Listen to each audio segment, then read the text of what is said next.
मेरे पास 2 चैप्टर हैं। इन दो चैप्टर्स को मैंने मर्ज करके यहाँ पर एक डायग्राम बना दी है। और वो जो चैप्टर हैं उनमें एक मारिया डीबी का चैप्टर है, कॉन्फ़िगरिंग मारिया डीबी, और दूसरा जो चैप्टर है वो है अपाची का। तो मैं इस वक्त अपाची का चैप्टर पढ़ा रहा हूँ, उसके बाद जो है वो फिर मैं मारिया डीबी का चैप्टर पढ़ाऊँगा। तो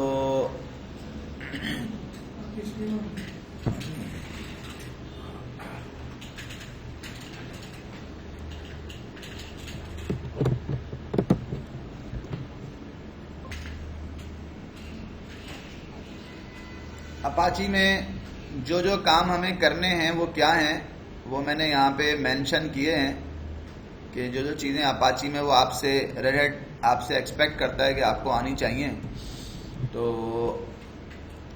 रेड हैट आपसे ये एक्सपेक्ट करता है कि आपको एक लिनक्स की मशीन पे अपाची इंस्टॉल करके डिफ़ॉल्ट अपाची वेब सर्वर चलाना आना चाहिए, जो कि उसका डिफ़ॉल्ट फंक्शन ये है कि वो HTML बेस्ड वेबसाइट्स को पब्लिश करता है।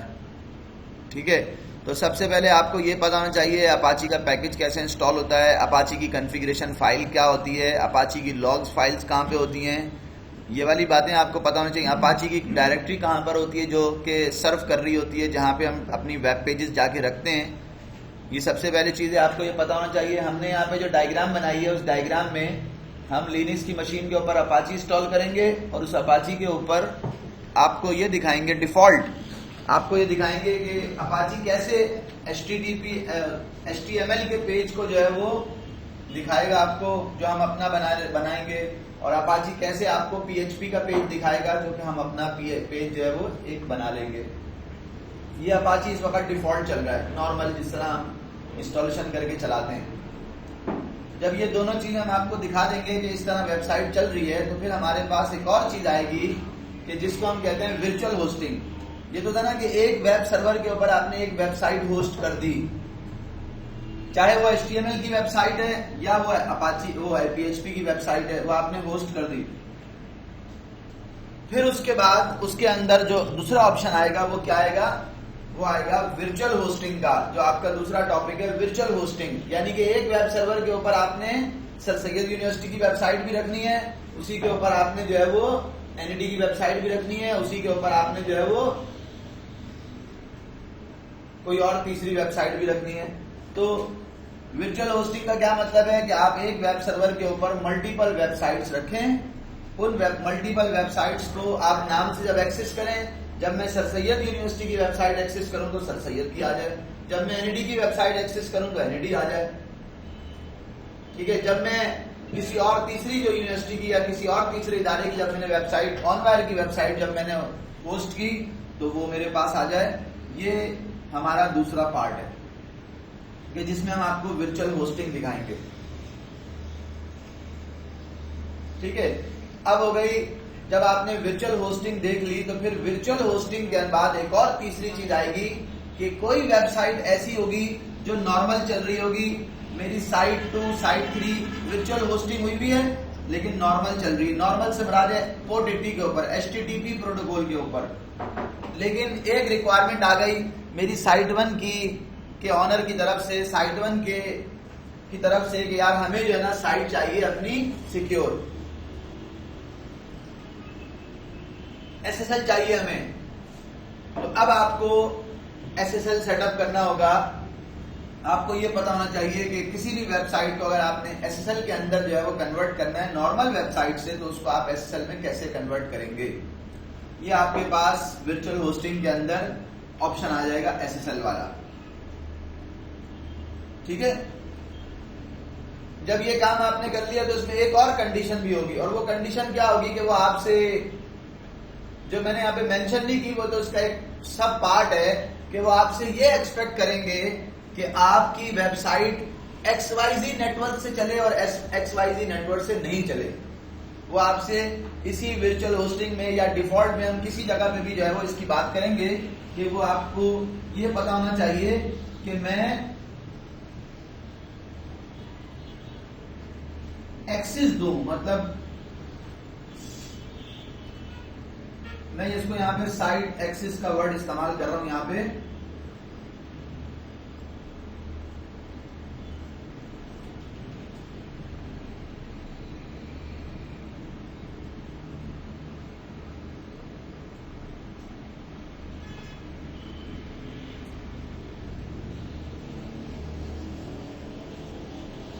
ये एक पॉइंट है जो हमें इसमें डिस्कस करना है कि हमें ये कहा जाता है कि हमारी वेबसाइट जो है वो, ये एग्जाम का क्वेश्चन भी होता है, हमें कहा जाता है कि हमारी वेबसाइट XYZ नेटवर्क से एक्सेस करे और XYZ नेटवर्क से एक्सेस ना करे, इस आईपी से एक्सेस करे और इस आईपी से एक्सेस ना करे, या इस नेटवर्क से एक्सेस करे, इस नेटवर्क से एक्सेस ना करे, इस होस्ट से एक्सेस करे, इस होस्ट से एक्सेस ना करे, इस डोमेन के यूजर से एक्सेस करे, इन डोमेन के यूजर से एक्सेस ना करे। तो अगर आपको ये वाला टास्क दे दिया जाए तो वो कैसे होता है इसमें, वो भी हम इसमें डिस्कस करेंगे। उसका कोई सेपरेट ऑब्जेक्टिव में कोई सेपरेट पार्ट बना बनेंगे, लेकिन ये कि ये एक आपके कोर्स के अंदर एक एक्सरसाइज में या आपके लैब के अंदर जो है वो ये चीज भी है। फिर इसी के अंदर मैंने जो बात मैं कर रहा था उसी को मैं कंटिन्यू करता हूं कि एसएसएल की बात आएगी। तो एसएसएल की बात जब आएगी तो एसएसएल को हम थोड़ा सा डिस्कस ये करेंगे कि एसएसएल दो तरह के होते हैं। एक होता है सेल्फ साइन सर्टिफिकेट, आपने खुद ही अपनी मशीन पे जनरेट किया और अपनी मशीन के ऊपर लगा दिया, वो भी एक एसएसएल होता है। और एक एसएसएल होता है कि जो कमर्शियल होता है, कमर्शियल एसएसएल कौन देता है आपको, जो सर्टिफिकेट अथॉरिटीज हैं, सीएज है, जो कोई भी सर्टिफिकेट अथॉरिटी वो आपको देगी वो कमर्शियल सर्टिफिकेट, जैसे GoDaddy है, जैसे वेरीसाइन है, जैसे थॉटे है, जैसे लेट्स इनक्रिप्ट है, जैसे और दूसरे हैं, तो वो आपको सर्टिफिकेट देते हैं कमर्शियल। तो कमर्शियल सर्टिफिकेट लेने का क्या प्रोसेस होता है या किस तरह से उस कमर्शियल सर्टिफिकेट को आप ले रहे होते हैं, उसका मैं प्रोसेस कोशिश करूंगा कि आपको दिखाऊं। एक सर्टिफिकेट अथॉरिटी सर्वर बनाऊं और उससे फिर जो है वो आपको एक प्रोसेस दिखा दूं कि किस तरह कमर्शियल सर्टिफिकेट का प्रोसेस होता है, वो कमर्शियल सर्टिफिकेट वाले किस तरह का काम कर रहे होते हैं। मैं कोशिश करूंगा कि मैं आपको दिखा दूं, जरूरी नहीं है लेकिन मेरी कोशिश होगी कि मैं आपको ये दिखा दूं। बहरहाल तो हमारा अगर हमने ये अपाची किस तरह चल रहा है, पीएचपी किस तरह चल रहा है, एचटीएमएल उस पर कैसे चल रही है, वर्चुअल होस्टिंग कैसे हो रही है, साइट को हम कैसे अलाउ डिनाई कर रहे हैं, एसएसएल किस तरह से हो रहा है, अगर ये हम 4-5 काम कर लें तो इसका मतलब ये है कि आपने अपना अपाची वाला पोर्शन जो है आपका कंप्लीट हो गया।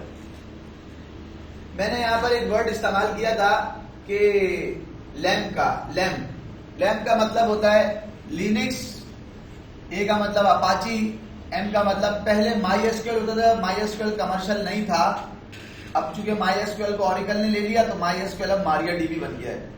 तो MySQL की जगह MariaDB मैंने लिख दिया, और P से मैंने लैम्प ये वर्ड इस्तेमाल होता है, P से मैंने लिखा है PHP या पाइथन।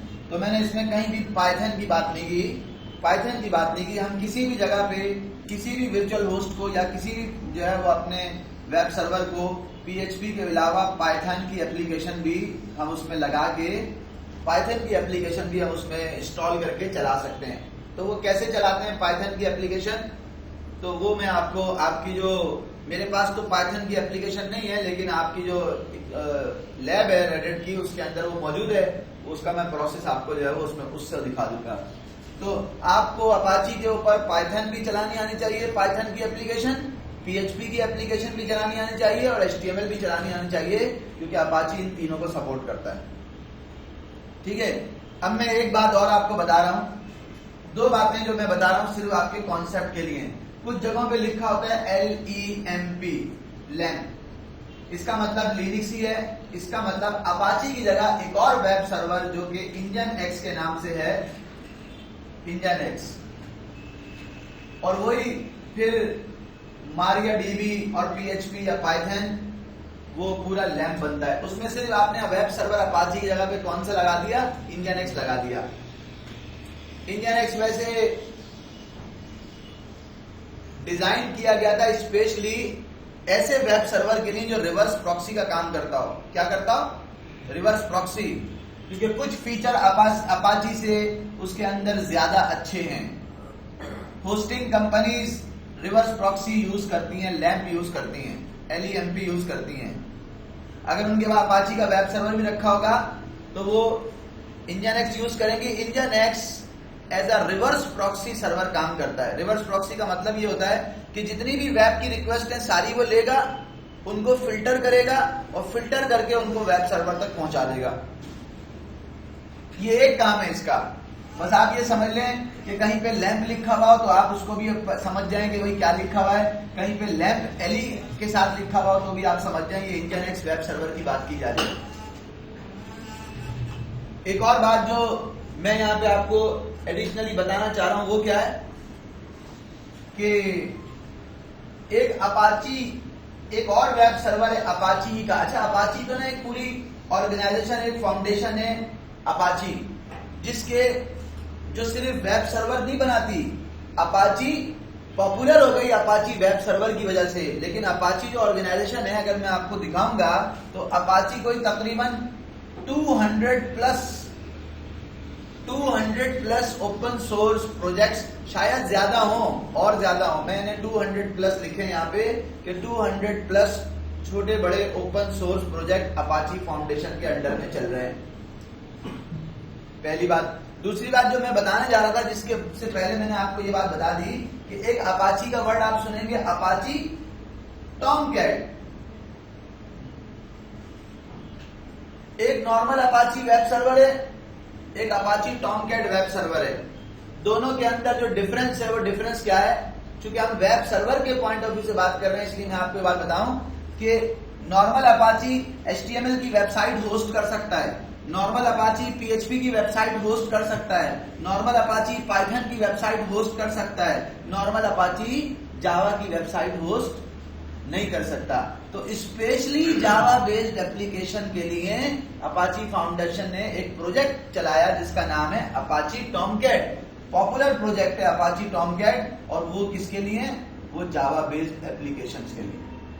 अगर आपकी वेबसाइट जावा बेस्ड है, अगर आपकी एप्लीकेशन जावा बेस्ड है, तो आपको अपाची टॉमकैट यूज करना पड़ेगा, या अपाची टॉमकैट के अलावा भी और ऑप्शन है आपके पास, आप वो यूज कर सकते हैं।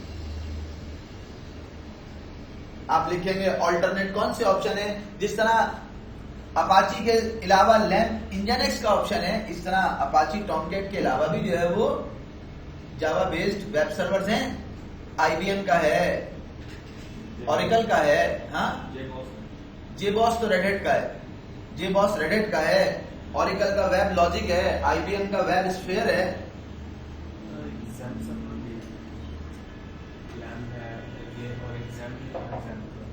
जैम भी है। अच्छा, वो क्या है? वो क्या होता है? पता नहीं, नाम सुना। इन्होंने कहा कि मैंने एक नाम सुना हुआ, उसके बारे में तो आप बता नहीं रहे भाई। चूंकि विंडोज की बात है इसलिए हम भी करते हैं।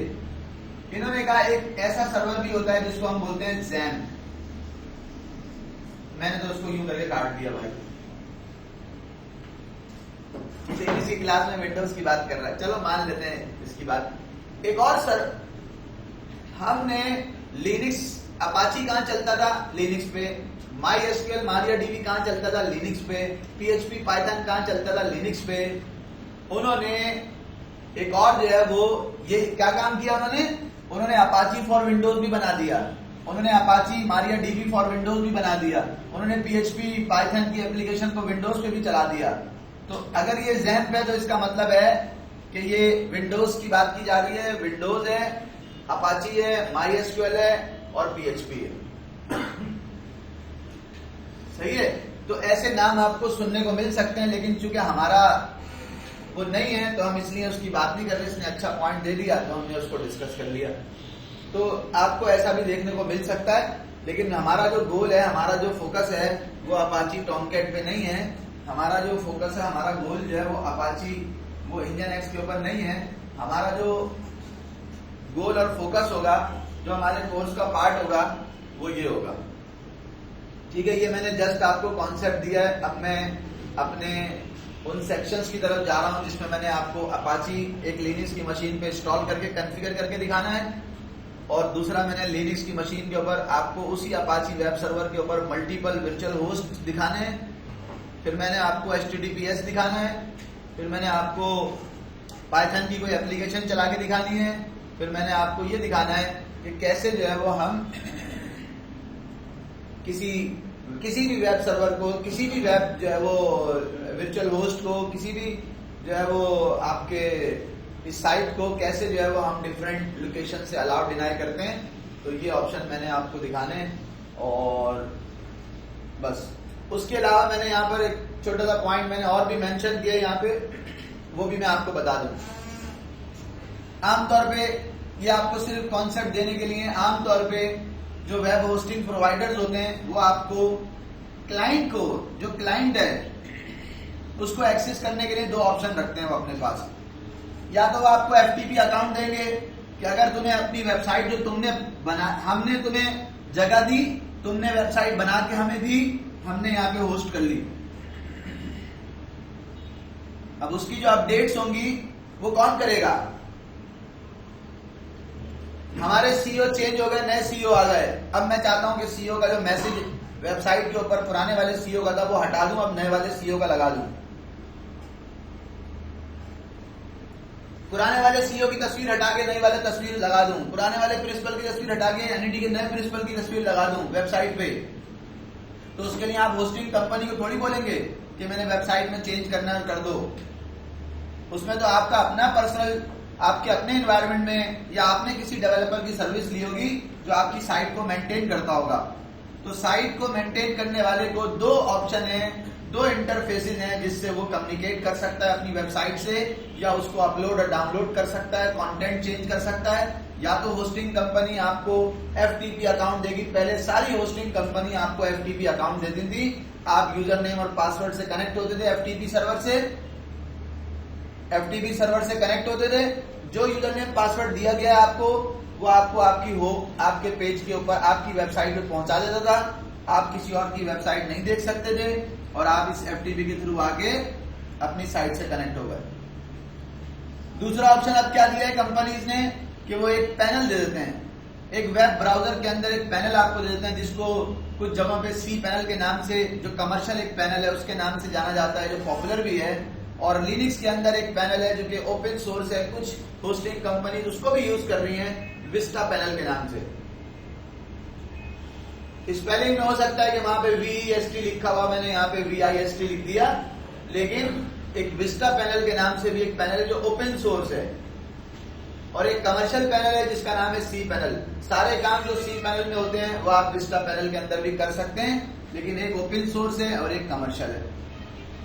आप यूजर को पैनल दे देते हैं, यूजर आता है, अपने यूजर नेम और पासवर्ड डालता है और वो आपकी अपनी वेबसाइट पे कनेक्ट हो जाता है। फिर उसके सारे मैनेजमेंट जो है वो डोमेन की मैनेजमेंट अगर उसने रजिस्टर करा रखा है तो, और उसके अंदर वेबसाइट की मैनेजमेंट और इस तरह के सारे मैनेजमेंट के काम अपनी वेबसाइट के ऊपर, कोई उसने टूल इंस्टॉल करना है, कोई और कुछ काम करने हैं, तो सारे काम फिर वो इस मशीन से जो है वो, इस पैनल से जो है वो अपनी साइट के लिए कर सकता है। तो ये बेसिकली जस्ट मैंने आपको आपकी नॉलेज के लिए जो है वो एक बात बताई कि इस तरह से भी इस तरह से काम हो रहा होता है। मैनेजमेंट के पॉइंट ऑफ व्यू से मैंने बताया कि आप इस तरह से काम कर सकते हैं। जी, इस कॉन्सेप्ट में अगर कोई भी ऐसी चीज है, कोई भी ऐसी बात है जो आप समझते हैं कि इसके ऊपर कोई मजीद एक्सप्लेन करने की जरूरत है तो आप पूछ लें। ये मैंने आपको थ्योरेटिकल कॉन्सेप्ट दिया है कि हम करने क्या जा रहे हैं।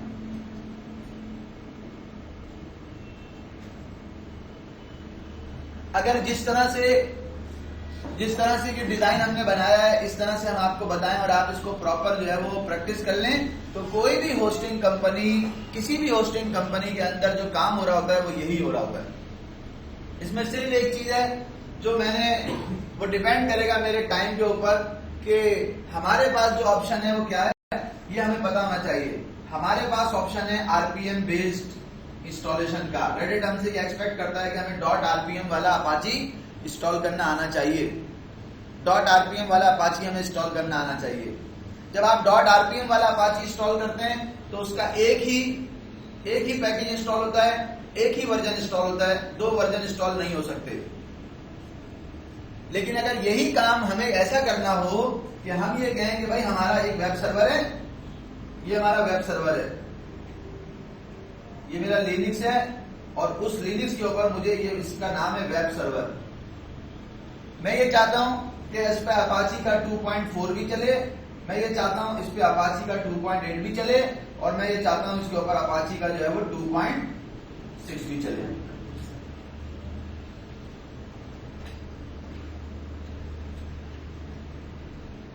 मैं ये चाहता हूं। मुझे मेरा एक कस्टमर है जो मुझे कह रहा है कि मुझे अपाची का 2.4, मेरी जो वेब एप्लीकेशन है वो अपाची 2.4 और PHP 5 के साथ, PHP बेस्ड है, PHP 5 के साथ जो है वो मेरी एप्लीकेशन चलती है। तो मेरा अगर मैं RPM बेस्ड इंस्टॉलेशन करूंगा तो उसमें तो कोई एक ही अपाची का पैकेज इंस्टॉल हो सकेगा ना, मल्टीपल तो नहीं हो सकते। तो फिर इस तरह के काम को करने के लिए एक मेरा कस्टमर है जो कहता है मेरे पास अपाची 2.8 मुझे चाहिए और मुझे PHP की उसके साथ जो है वो PHP 7 की एप्लीकेशन चाहिए। एक मेरा कस्टमर है जो मुझे कहता है कि मुझे अपाची का 2.6 वर्जन, यानी कि मैंने जो एप्लीकेशन बनाई है वो अपाची के इस वर्जन के साथ कंपेटेबल है और मुझे 2.6 और प्लस मुझे पाइथन का भी जो है वो 2.6 वर्जन चाहिए। मैंने पाइथन के ऊपर एप्लीकेशन बनाई है, तो मुझे अपाची का भी 2.6 और पाइथन का भी 2.6 चाहिए।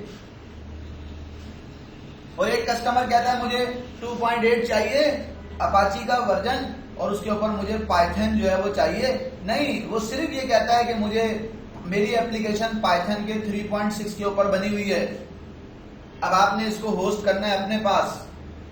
उसने नहीं कहा कि मुझे अपाची का कौन सा वर्जन चाहिए। क्लाइंट को बेचारे को क्या पता होता है, उसको तो सिर्फ इतना पता होता है कि मेरी एप्लीकेशन पुरानी बनी हुई है PHP 5 में, पुरानी होस्टिंग के ऊपर चल रही थी, वो होस्टिंग बहुत माठी है, मैं चाहता हूं उसको आपकी होस्टिंग के ऊपर ले आऊं, PHP 5 में बनी हुई है। अब ये हमें पता होना चाहिए कि PHP 5 जो है हमारे किस वाले अपाची के साथ जो है ना वो बेस्ट मैच करेगा, सूटेबल रहेगा। हमने वो चला दिया। कस्टमर ने कहा मेरी PHP 7 पे बनी हुई एप्लीकेशन है और अपाची लेटेस्ट होगा तो चलेगी। हमारी टेस्टिंग हमने जो की है वो अपनी लोकल वो इसके ऊपर की है। तो आप भी हमें होस्टिंग साइट पर यही प्रोवाइड कर दें ताकि हमारी हर चीज एज इट इज चल जाए। फिर कस्टमर आया, उसने कहा मैंने पाइथन, लेटेस्ट पाइथन के ऊपर मैंने कोई एप्लीकेशन बनाई है जो 3.6 पाइथन के वर्जन के ऊपर मेरे डेवलपर ने बनाई है, तो मैं उसको होस्ट कराना चाहता हूं। तो हमें पता है कि वो होस्ट जो है वो अपाची 2.8 के साथ ही होगी। तो ऐसी सिचुएशन में आपको कौन सा वाला करना होता है? आपको करना होता है .tar.gz वाला कंप्रेस, जो कंपाइल होकर इंस्टॉल होता है, आपको वो सेटअप करना होता है। और फिर उसमें आप बता देते हैं कि भाई जो अपाची का 2.4 है, मैं मिसाल दे रहा हूं, उसको /apache 2.4 की डायरेक्टरी में डाल देना। जो अपाची का 2.6 है उसको अपाची 2.6 की अलग डायरेक्टरी बना के डाल देना। जो अपाची का 2.8 है उसको अपाची के 2.8 की डायरेक्टरी अलग बना के उसमें डाल देना। तो वो काम आप मल्टीपल आप उस वक्त चला सकते हैं जब आपके पास क्या हो, जब आपके पास tar.gz वाला यानी कि सोर्स से कंपाइल करने वाला ऑप्शन हो, उस वक्त आप ये वाला काम कर सकते हैं। और होस्टिंग कंपनीज के ऊपर 90% जो है वो जो पैकेजेस इंस्टॉल्ड होते हैं, जो अपाची वेब सर्वर इंस्टॉल्ड होता है, वो इस वाले फॉर्मेट में होता है। यानी कि वो आपसे कोई भी होस्टिंग कंपनी में आप जाएंगे, अगर आप जॉब करने के लिए जाएंगे तो आपसे ये एक्सपेक्ट करेंगे कि आपको अपाची को कंपाइल करना आना चाहिए। अपाची को कंपाइल करना आना चाहिए कि वो PHP 7 के साथ चले। अपाची को कंपाइल करना आना चाहिए कि वो PHP 5 के साथ चले। अपाची को कंपाइल करना आना चाहिए कि वो पाइथन 2.6 के साथ चले।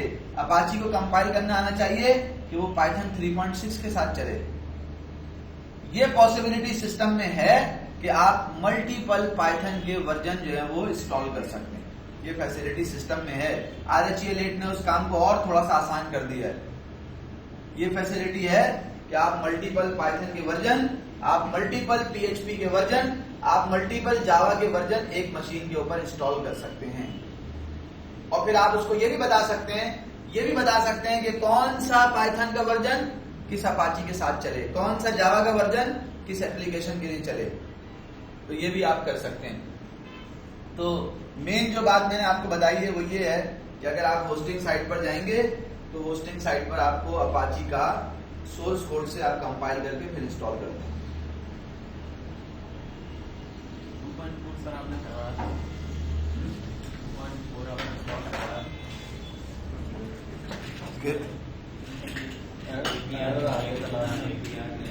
तुमने फिर घर जाके ट्राई नहीं किया? सर वो दूसरे तरीके से किया। हो गया था? APR आपको बहुत लेटेस्ट वहाँ पे वर्जन का इशू आया था उसमें। तुम्हारा हुआ था या नहीं हुआ था? सर वो नेट से लिंक हुआ था। हो गया था ना। नेट से देख के हुआ है या सर से देख के हुआ, काम होना चाहिए भाई। ये कोई नहीं पूछता कि तुमने कौन से,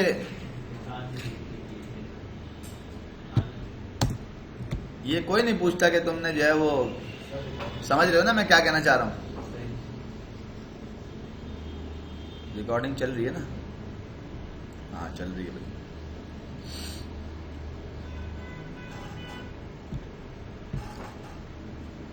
बिस्मिल्लाह।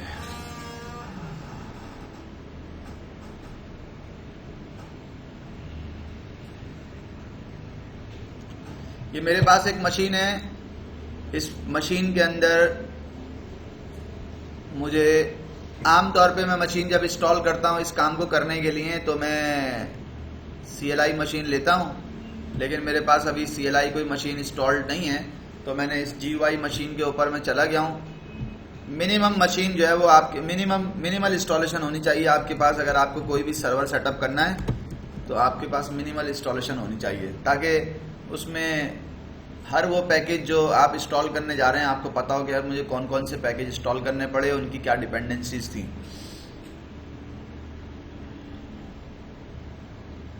GUI में बहुत सारी चीज़ें जो हैं वो आपको खुद भी मिल जाती हैं। मैं इस मशीन में गया हूँ। सबसे पहला काम जो इस मशीन में मैंने किया है वो क्या किया है, इस मशीन में मैं गया हूँ और मैंने इसका होस्ट नेम चेक किया है। rhelgui.onware.pk के नाम से इसका होस्ट नेम है, और मैंने इसका IP एड्रेस चेक किया है तो 40.219 इसका IP एड्रेस है। उसके आगे लिखा हुआ है डायनामिक।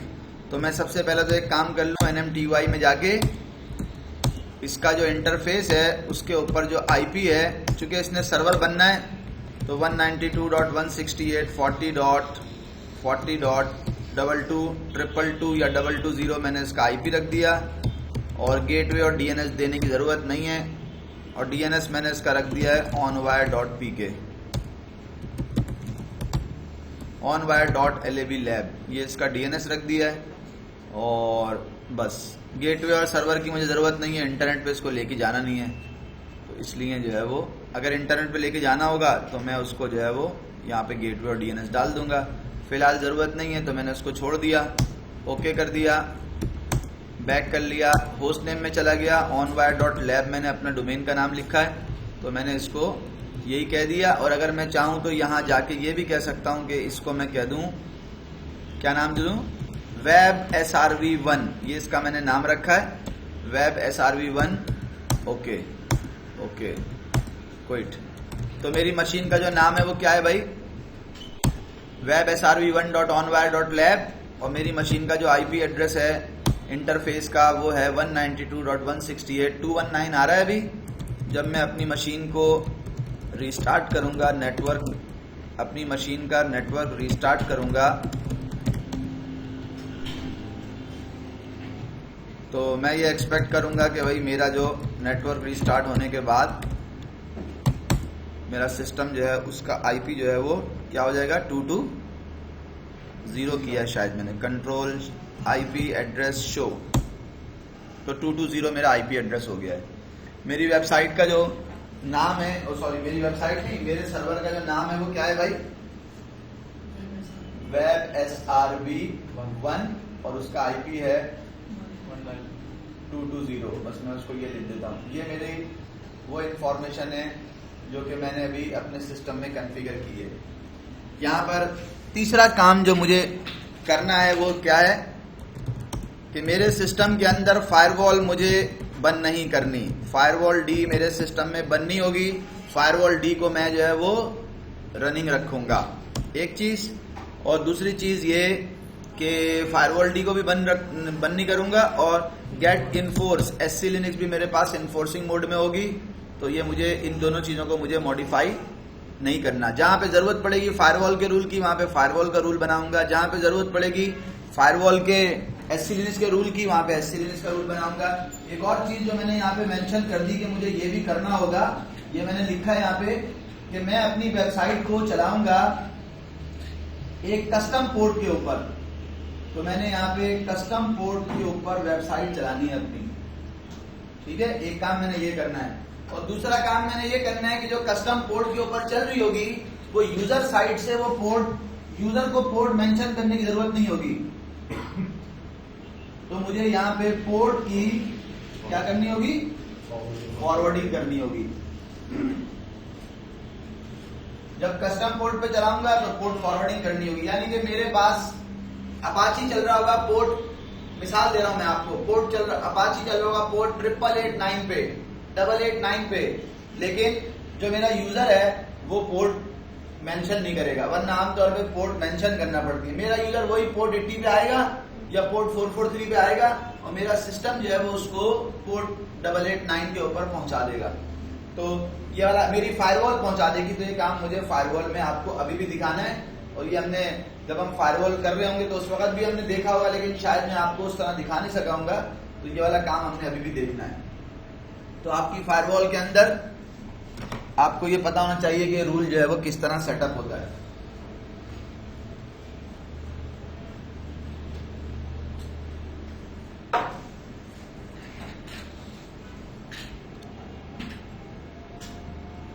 पैकेज इंस्टॉल करने के लिए रेपोजिटरी बनी हुई होनी चाहिए। तो vi/etc yum.repos.dvd.repo के नाम से रेपोजिटरी बना लेता हूँ, ताकि मेरा काम जो है वो, अगर मुझे कोई भी पैकेज इंस्टॉल करने की ज़रूरत होती है तो मैं पैकेज इजीली इंस्टॉल कर सकूँ।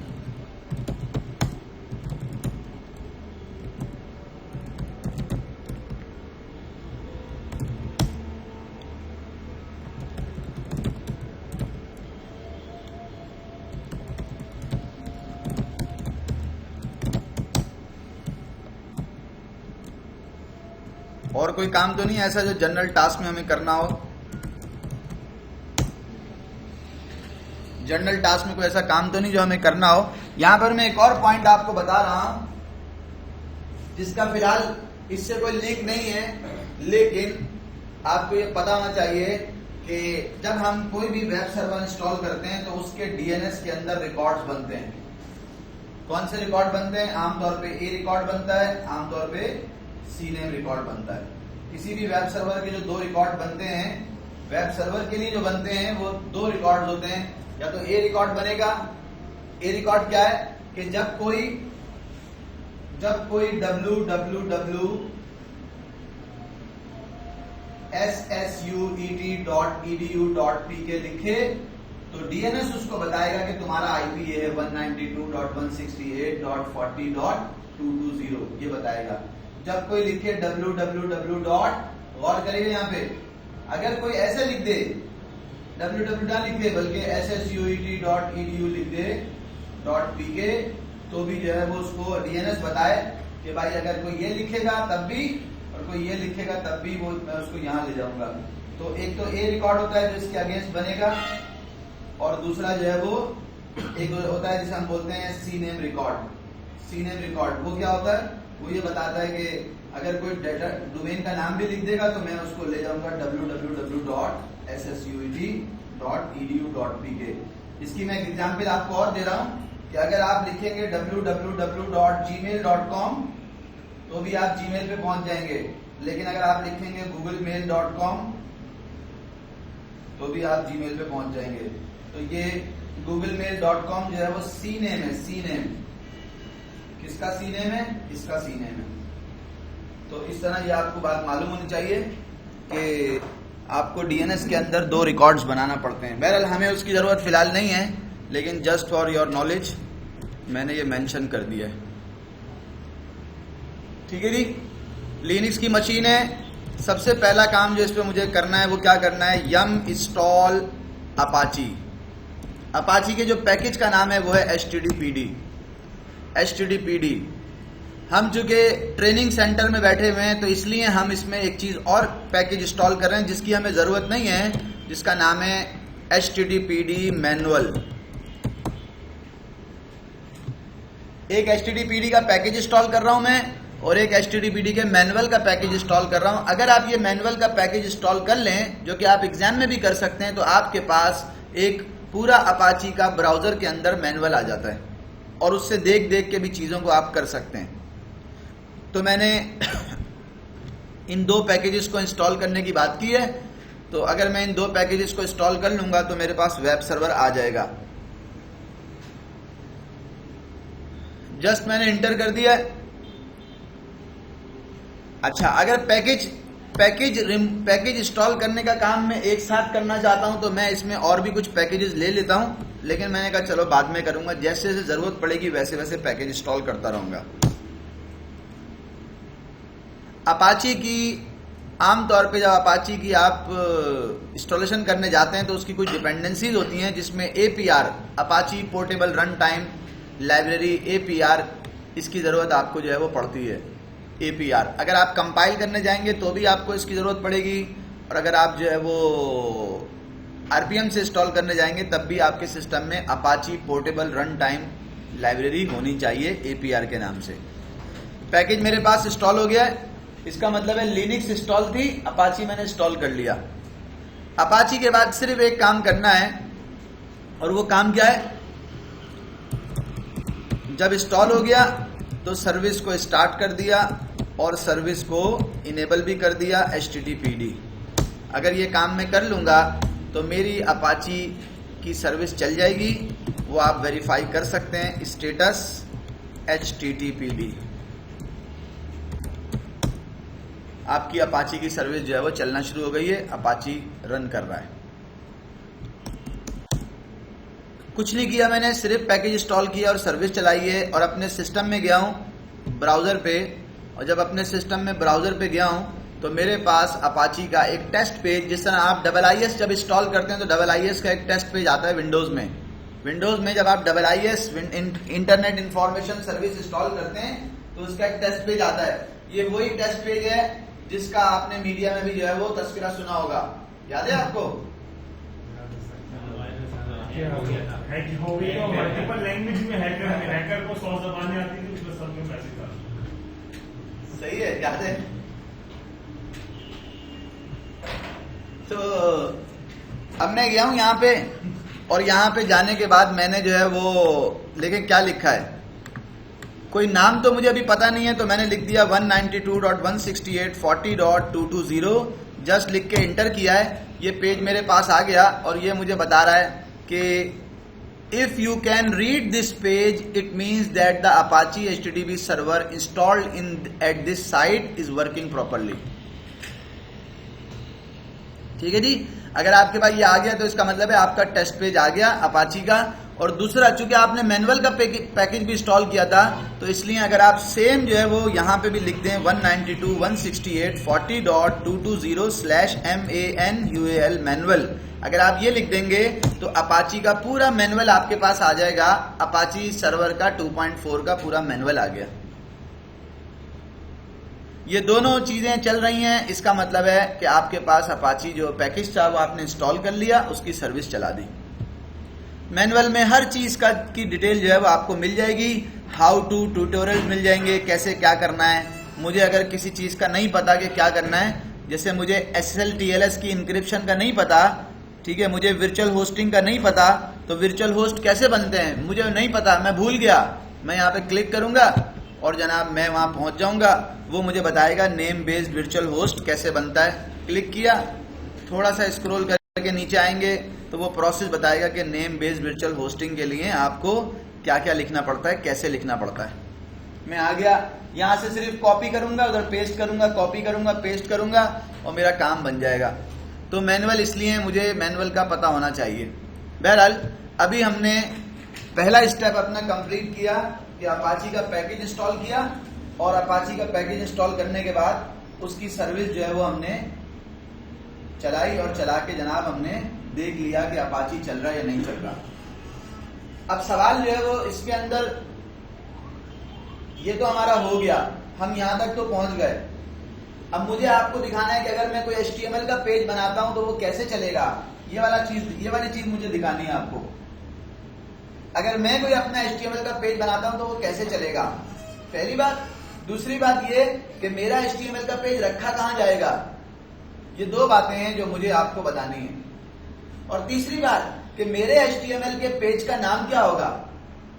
ये तीन चीजें हैं जो अभी मैं आपको बता रहा हूं, जो कि रिलेटेड है इससे। कौन कौन सी 3 चीजें कि मैं ये चाहता हूं मेरा कस्टम पेज हो।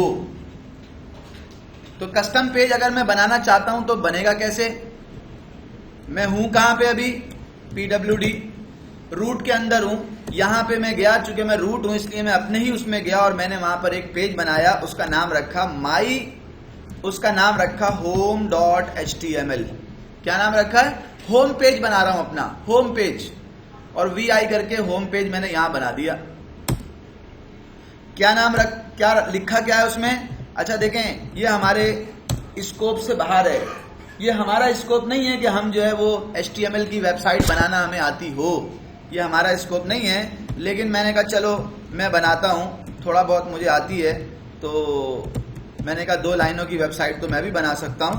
तो मैंने इसलिए जो है वो उसके ऊपर क्या लिखा है भाई? Welcome to first page, first या डिफॉल्ट पेज। और जनाब मैंने सही लिख रहा हूं फैसल? हाँ, गलती करूं तो बता देना यार। मार्की की स्पेलिंग सही नहीं है, कहां पे? यहां पे सही नहीं है, ठीक है जी। ये मैंने लिख दिया और लिखने के बाद जनाब मैंने इस पेज को सेव कर दिया। ये तो हो गया मेरा पेज जो कि आपके सामने यहां पर आ रहा है। ऐसा बन गया पेज। बनाना, उसका नाम बनाना हमारा काम नहीं है, उसका नाम हमने क्या रखा है वो हमारा काम है, वो हमने रख दिया होम पेज। दूसरी बात, इसको होना कहां चाहिए? तो बाय डिफॉल्ट इसको कहां होना चाहिए?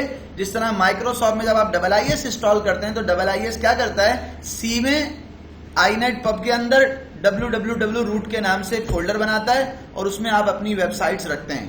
तो हमारा पेज कहां पे रखा जाना चाहिए? मैं बता रहा हूं आपको कि मैं अपने पेज को रखूंगा var www html, यहां रखूंगा।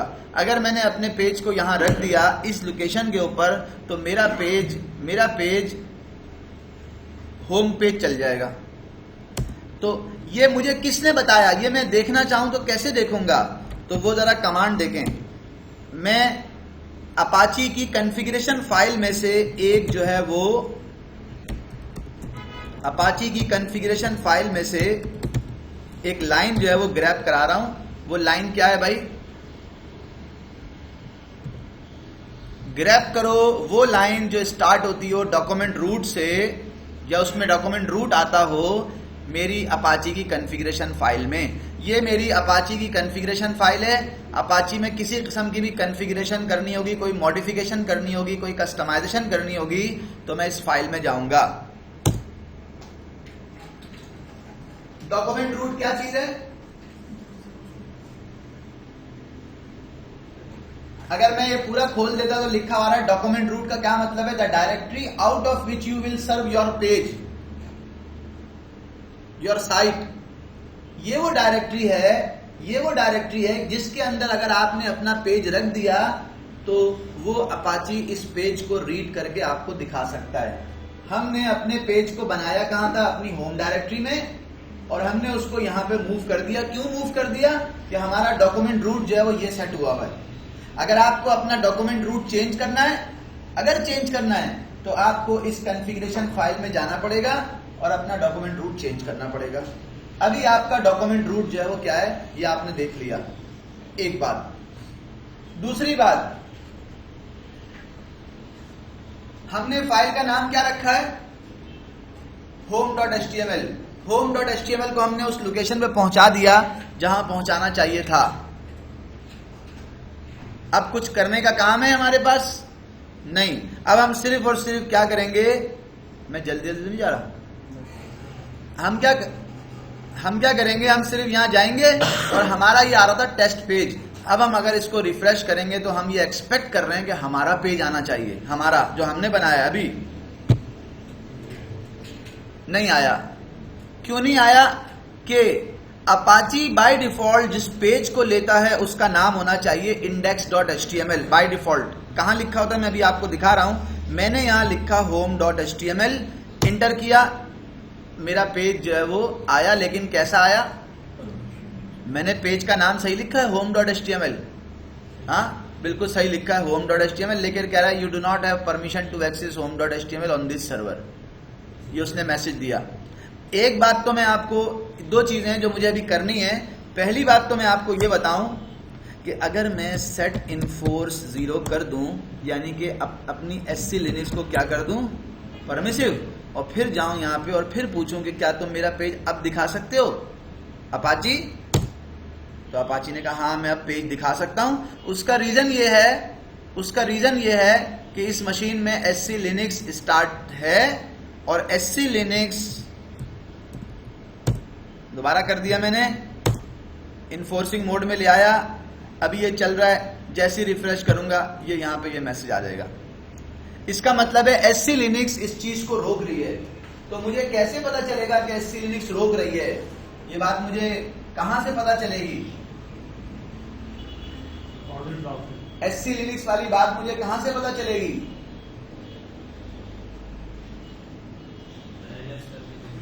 दो तरीके हैं मुझे ये जानने के लिए कि एससी लिनक्स इस पेज को रोक रही है। एक तो मैं एप्लीकेशन, अगर GUI मशीन है, एप्लीकेशन में जाऊंगा और यहां से मैं जाऊंगा एससी लिनक्स ट्रबल शूटर में और यहां पे जाके क्लिक करूंगा तो एससी लिनक्स का ट्रबल शूटर यहां पे ऑन हो जाता है। और जब मैं इस पे क्लिक करूंगा तो वो मुझे बताएगा क्या, बिल्कुल वही बात कह रहा है। The process HTTPD attempted this access on this file var www.html home.html। Apache ने जाके इस फाइल को रीड करने की कोशिश की है, एक्सेस करने की कोशिश की है। एससी लिनक्स ने उसको रोक दिया, तुम अपाची इस फाइल को रीड नहीं कर सकते। क्यों रोक दिया, उसका रीजन क्या है, वो रीजन आप देखेंगे। लेकिन उससे पहले अगर मैं इस मसले की डिटेल देखना चाहूं या इस मसले को ट्रबल शूट करना चाहूं तो मैं क्या करूं? तो उसने बोला ट्रबल शूट के ऑप्शन पे जाओ, डिटेल देखनी है तो डिटेल के ऑप्शन पे जाओ। ये डिटेल तुम्हारे पास आ रही है जिसमें वो बता रहा है कि अगर तुम कुछ करना चाहो तो ये तुम्हारे पास ऑप्शन हैं सारे, ठीक है। अगर तुम उसको ट्रबल शूट करना चाहो तो ट्रबल शूट में जाओ, तुम्हारे पास ऑप्शन आ रहे हैं। If you want to fix the label var www.html home.html default label should be httpd sys content _ t। तो कह रहा है भाई तुम्हें ये कमांड चलाना पड़ेगी, ये काम करना पड़ेगा तुम्हें, ठीक है। तुम्हें ये काम करना पड़ेगा अगर तुम चाहते हो कि ये मसला फिक्स हो जाए। क्या कमांड चलाना पड़ेगी? उसने कहा sbin restore con में जाओ, -v के साथ इसके ऊपर ये चला दो। अगर तुमने ये चला दी तो तुम्हारा मसला हल हो जाएगा। या फिर मैं आपको दिखा रहा हूं ls-l के साथ z/var www.html। आप यहां गए, इसके ऊपर admin _ home का टैग लगा हुआ है, ये लगा हुआ है। आपने कहा नहीं ये वाला टैग नहीं चलेगा, इसके ऊपर क्या चलेगा, जो इसके पेरेंट के ऊपर लगा हुआ है httpd sys content _ t, ये उसके ऊपर लगा हुआ है। तो उस फाइल के ऊपर भी यही लगा हुआ होना चाहिए। कैसे लगेगा ये? sc manage, इसके दो तरीके हैं। एक तो वो फोल्डर पे लगा हुआ है तो आप सिर्फ restore con की कमांड चला दें, आपका मसला हल हो जाएगा। दूसरा तरीका क्या है कि आपने कहा फाइल के ऊपर कॉन्टेक्स्ट लगा दो, कौन सा वाला जो आप वहां से कॉपी करके आए हैं, आपने यहाँ पे पेस्ट कर दिया। और फाइल का नाम क्या है, var के अंदर www.html के अंदर और home.html। अगर आप ये लगा दें तो आपका मसला जो है वो फिक्स हो जाएगा। एससी लिनक्स अपाची को किसी भी उस पेज को या उस कोड को एग्जीक्यूट करने या रीड करने नहीं देती जिसके ऊपर ये वाला कंटेंट ना लगा, ये वाला लेबल ना लगा हुआ। कोई आके अपना मैलिशियस कोड लाके रख दे आपकी वेबसाइट में, अगर एससी लिनक्स लगी हुई होगी तो वो अपना कोड अगर लाके रखेगा भी तो वो कोड एग्जीक्यूट ही नहीं होगा, वो आपको वो पेज दिखाएगा ही नहीं। क्यों नहीं दिखाएगा? उसका रीजन ये है कि अपाची क्या उसमें एससी लिनक्स इनेबल है। ये काम करने के बाद मैंने restore con -rv कर दूं या सिंपल restore con कर दूं -v/var www.html home.html। जब ये कमांड मैंने चला दी तो अब मैं अगर यहाँ जाऊंगा और जाके देखूंगा तो जो फॉरवर्डिंग का मैसेज आ रहा था, परमिशन नहीं का मैसेज आ रहा था, जब मैं उसको क्लिक करूंगा तो मेरे पास वो वेबसाइट चलना शुरू हो जाएगी। और ये बात ध्यान में रखिएगा कि एससी लिनक्स मेरे सिस्टम में कौन से मोड में, इन्फोर्सिंग मोड में। तो आपको जब भी किसी डायरेक्टरी के ऊपर या फोल्डर के ऊपर, फाइल के ऊपर अगर आप चाहते हो कि उसको SC Linux रीड करे, तो आपको HTTPD sys कंटेंट का जो लेबल है वो आपको उसके ऊपर लगाना होगा। एक बात। दूसरी बात कि मैं नहीं चाहता, ये वाली बात है कि मैं नहीं चाहता मुझे अपनी होम पेज का नाम मेंशन करना पड़े। मैं नहीं चाहता कि मुझे ये नाम मेंशन करना पड़े। अगर मैं नहीं चाहता कि मुझे ये नाम मेंशन करना पड़े तो मुझे क्या करना पड़ेगा? home.html मेंशन नहीं करवाना चाहता। मैं तो चाहता हूं कि जब मैं सिर्फ यहां पे लिखूं 192.168.40.220, जब लिख के एंटर करूं तो इस पेज के आने के बजाय मेरे पास कौन सा पेज आए? होम पेज आए। और होम पेज कैसे आता है? होम पेज का नाम लिखने का आता है। मैं ये चाहता हूं कि ऐसा ना हो। ऐसे सिनेरियो में, ऐसे केस में मैं क्या करूंगा? मेरे पास एक ऑप्शन है जो मैं ग्रैब करवा रहा हूं, डायरेक्टरी इंडेक्स का ऑप्शन। कहां से? अपनी etc httpd conf/httpd.conf। ये वो ऑप्शन है मेरे पास जिसका नाम है डायरेक्टरी इंडेक्स। ये डायरेक्टरी इंडेक्स क्या करता है? ये डायरेक्टरी इंडेक्स का काम क्या है? इसमें हम मेंशन करते हैं कि हमारी वो कौन सी फाइल होगी कि जब अपाची डायरेक्टरी के अंदर जाएगा, var www.html में जाएगा, तो डायरेक्टरी इंडेक्स के अंदर वो कौन सी पहली फाइल होगी कि जो अपाची रीड करेगा और आपको शो करेगा। तो हमारे डायरेक्टरी इंडेक्स में क्या लिखा हुआ है? index.html। और हमने फाइल किस नाम से बनाई है? home.html। तो मैं यहाँ पे अब मुझे इस कॉन्फ़िगरेशन फाइल को जाके मॉडिफाई करना पड़ेगा। तो जब भी आप किसी कॉन्फ़िगरेशन फाइल को मॉडिफाई करते हैं तो आप क्या करते हैं? आप उसकी जो है ना, रिकमेंडेड ये है कि आप उसकी जो है वो कॉपी बना लें। मैंने org के नाम से उसकी एक कॉपी बना ली और फिर उसमें चला गया एडिट करने, और एडिट करके मैंने उसको क्या कहा? वहां जाओ जहां पे डायरेक्टरी इंडेक्स लिखा हुआ है और उस डायरेक्टरी इंडेक्स में HTML index.html देने के बजाय पहले नंबर पे मैंने दे दिया home.html। अगर मैं home.html दे दूंगा तो फिर वो मेरी इस home.html को चलाएगा। एक और चीज मैं यहाँ पे कर रहा हूं कि चलें ठीक है, वो बाद में करेंगे। WQ से इसको मैंने सेव कर दिया। जब ये काम मैंने कर दिया और करने के बाद systemctl रीस्टार्ट कर दिया HTTPD, तो अब आप देखेंगे कि अपाची की सर्विस रीस्टार्ट भी हो गई है। और जब मैं अब जाऊंगा यहाँ पे 200 पे और मैं इसको रिफ्रेश करूंगा तो मुझे home.html मेंशन करने की जरूरत नहीं होगी। तो डायरेक्टरी इंडेक्स क्या चीज होती है वो आपको अच्छी तरह से पता होना चाहिए। डॉक्यूमेंट रूट क्या चीज होती है वो भी आपको अच्छी तरह से पता होना चाहिए कि डॉक्यूमेंट रूट क्या चीज है। और इसी कॉन्फ़िगरेशन फाइल में एक और तीसरी चीज जो मैं चाह रहा हूं वो भी आपको दिखा दूं।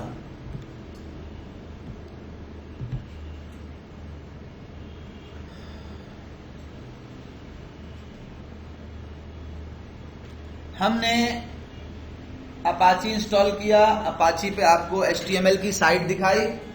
HTML की साइट के अंदर हमारे पास ये हमने दिखा दी। इसमें हमारे पास कौन कौन से ऑप्शन थे जिनको हमने देखा? एक डॉक्यूमेंट रूट का ऑप्शन था जिसकी हमने बात की, एक हमारे पास डायरेक्टरी इंडेक्स का ऑप्शन था जिसकी हमने बात की, और HTML का पेज आपने देख लिया।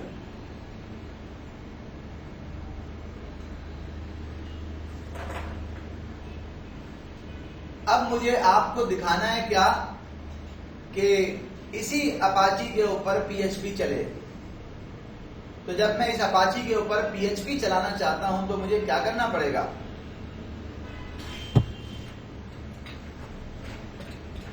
हमने डायरेक्टरी इंडेक्स के अंदर क्या चीज चेंज की है ये आप देख लें। पहले डायरेक्टरी इंडेक्स क्या था? पहले डायरेक्टरी इंडेक्स ये था। अब हमने डायरेक्टरी इंडेक्स के अंदर शुरू में home.html का इजाफा कर दिया। ऊपर वाले डायरेक्टरी इंडेक्स के रिजल्ट में और नीचे वाले डायरेक्टरी इंडेक्स के रिजल्ट में क्या डिफरेंस है वो आप देख लें। और जब हमने ये डायरेक्टरी इंडेक्स चेंज कर दिया तो फिर आप देखेंगे यहाँ पे कि मैं सिर्फ IP लिखता हूं, उसको रिफ्रेश करता हूं, मेरे पास साइट जो है वो चलना शुरू हो जाती है।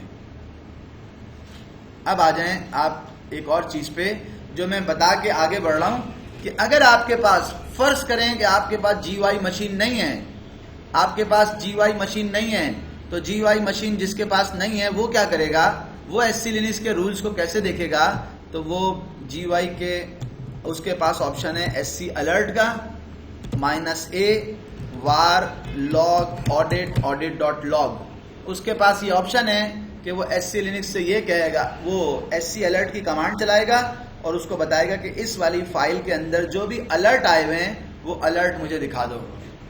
अगर कोई भी चीज आपकी नहीं चल रही तो आपने ये कमांड चलानी है।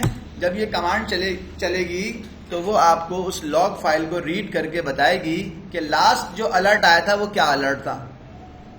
अब देखें मेरे पास जो लास्ट अलर्ट वो दिखा रहा है वो अलर्ट क्या है, यहां से देख लें आप। वो कह रहा है भाई SC Linux is preventing user bin HTTPD from read access on the file home.html। यही मसला था ना हमारा, यही चीज थी ना। तो उसने कहा भाई ये काम है जो SC लिनक्स करने की कोशिश कर रहा है, नहीं कर पा रहा। अगर आप इसको अलाउ करना चाहते हैं तो आपके पास ये 2 कमांड्स हैं, आप ये चला सकते हैं अगर आप इसको अलाउ करना चाहते हैं तो। और अगर आप अलाउ करना नहीं चाहते और आप उसके लिए रूल बनाना चाहते हैं तो वो फिर वो हमने आपको बता दिया कि आप फिर क्या करेंगे। वो कहीं ऊपर मेंशन आ रहा है, ऐसा कहीं पे मेंशन आ रहा है कि आपने वो चलाना है। अगर आप शुरू से देखें तो पहले उसने कहा था कि यही SC Linux is preventing user bin HTTPD from access to, पूरा पाथ के साथ दिया था। उसने कहा अगर ये वाला मसला है तो आप सिर्फ ये वाली कमांड चला दें, आपका मसला हल हो जाएगा। ठीक है, ये उसने हमें दे रखा है तो हम वो कर सकते हैं। और अगर उसने सिंगल फाइल का नाम दिया तो सिंगल फाइल के लिए आप क्या करेंगे, सिंगल फाइल के लिए उसने कहा कि भाई अगर सिंगल फाइल को एक्सेस करने की कोशिश कर रहा है तो फिर आप ये भी कर सकते हो। ये दोनों ऑप्शन आपके पास हैं। बेहतर ये है कि हम कौन सा वाला ऑप्शन यूज करें जो हमने यहाँ पे यूज किया, grep SC मैनेज का ऑप्शन और फिर रिस्टोर कॉन का ऑप्शन। तो हमें ये वाली कमांड जो है वो याद होनी चाहिए। अच्छा, अब मैं आपको ये दिखा रहा हूं कि अगर PHP हो उसमें तो आप PHP के केस में आप क्या करते हैं। तो सबसे पहले मुझे अपाची के अंदर मुझे अपने सिस्टम के अंदर PHP का पैकेज इंस्टॉल करना है। तो मैंने कमांड लिखी yum install PHP और इंटर कर दिया।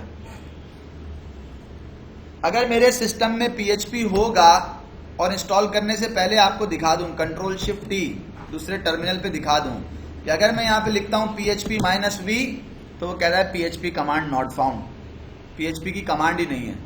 और अगर मैं यहां जाता हूं और यहां जाके मैं लिखता हूं क्या, इसको यस कर दूं, जब ये पैकेज इंस्टॉल हो जाएंगे और फिर मैं यहां जाके लिखता हूं PHP -v तो मुझे बता रहा है कि तुम्हारे सिस्टम के अंदर RHEL 7 में जो PHP का डिफॉल्ट वर्जन इंस्टॉल होता है वो होता है PHP 5.4।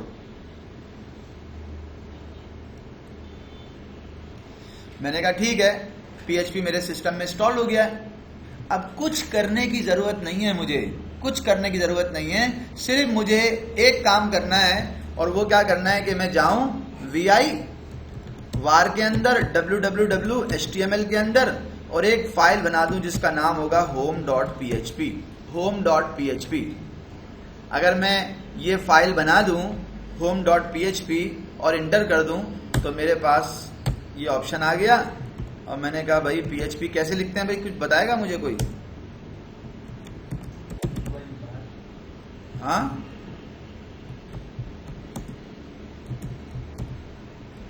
ऐसे लिखते हैं। मैंने कहा भाई ये मैंने PHP का एक जो है वो मैंने PHP का एक पेज बनाया है और मैं उम्मीद करता हूं कि ये पेज जो है वो PHP का चलेगा। क्या लिखा मैंने, PHP info, ये PHP का एक छोटा सा पेज बनाया है। चलेगा कैसे? PHP का पेज सही बनाया है नवीद भाई, चल जाएगा ये? हाँ, यहाँ भी लगेगा, अब सही है। इन्होंने कहा भाई सही बनाया आपने PHP का पेज। मैंने WQ से इसको सेव कर दिया और सेव करके कहाँ बनाया, लोकेशन क्या है, लोकेशन क्या है वो आप देख लें।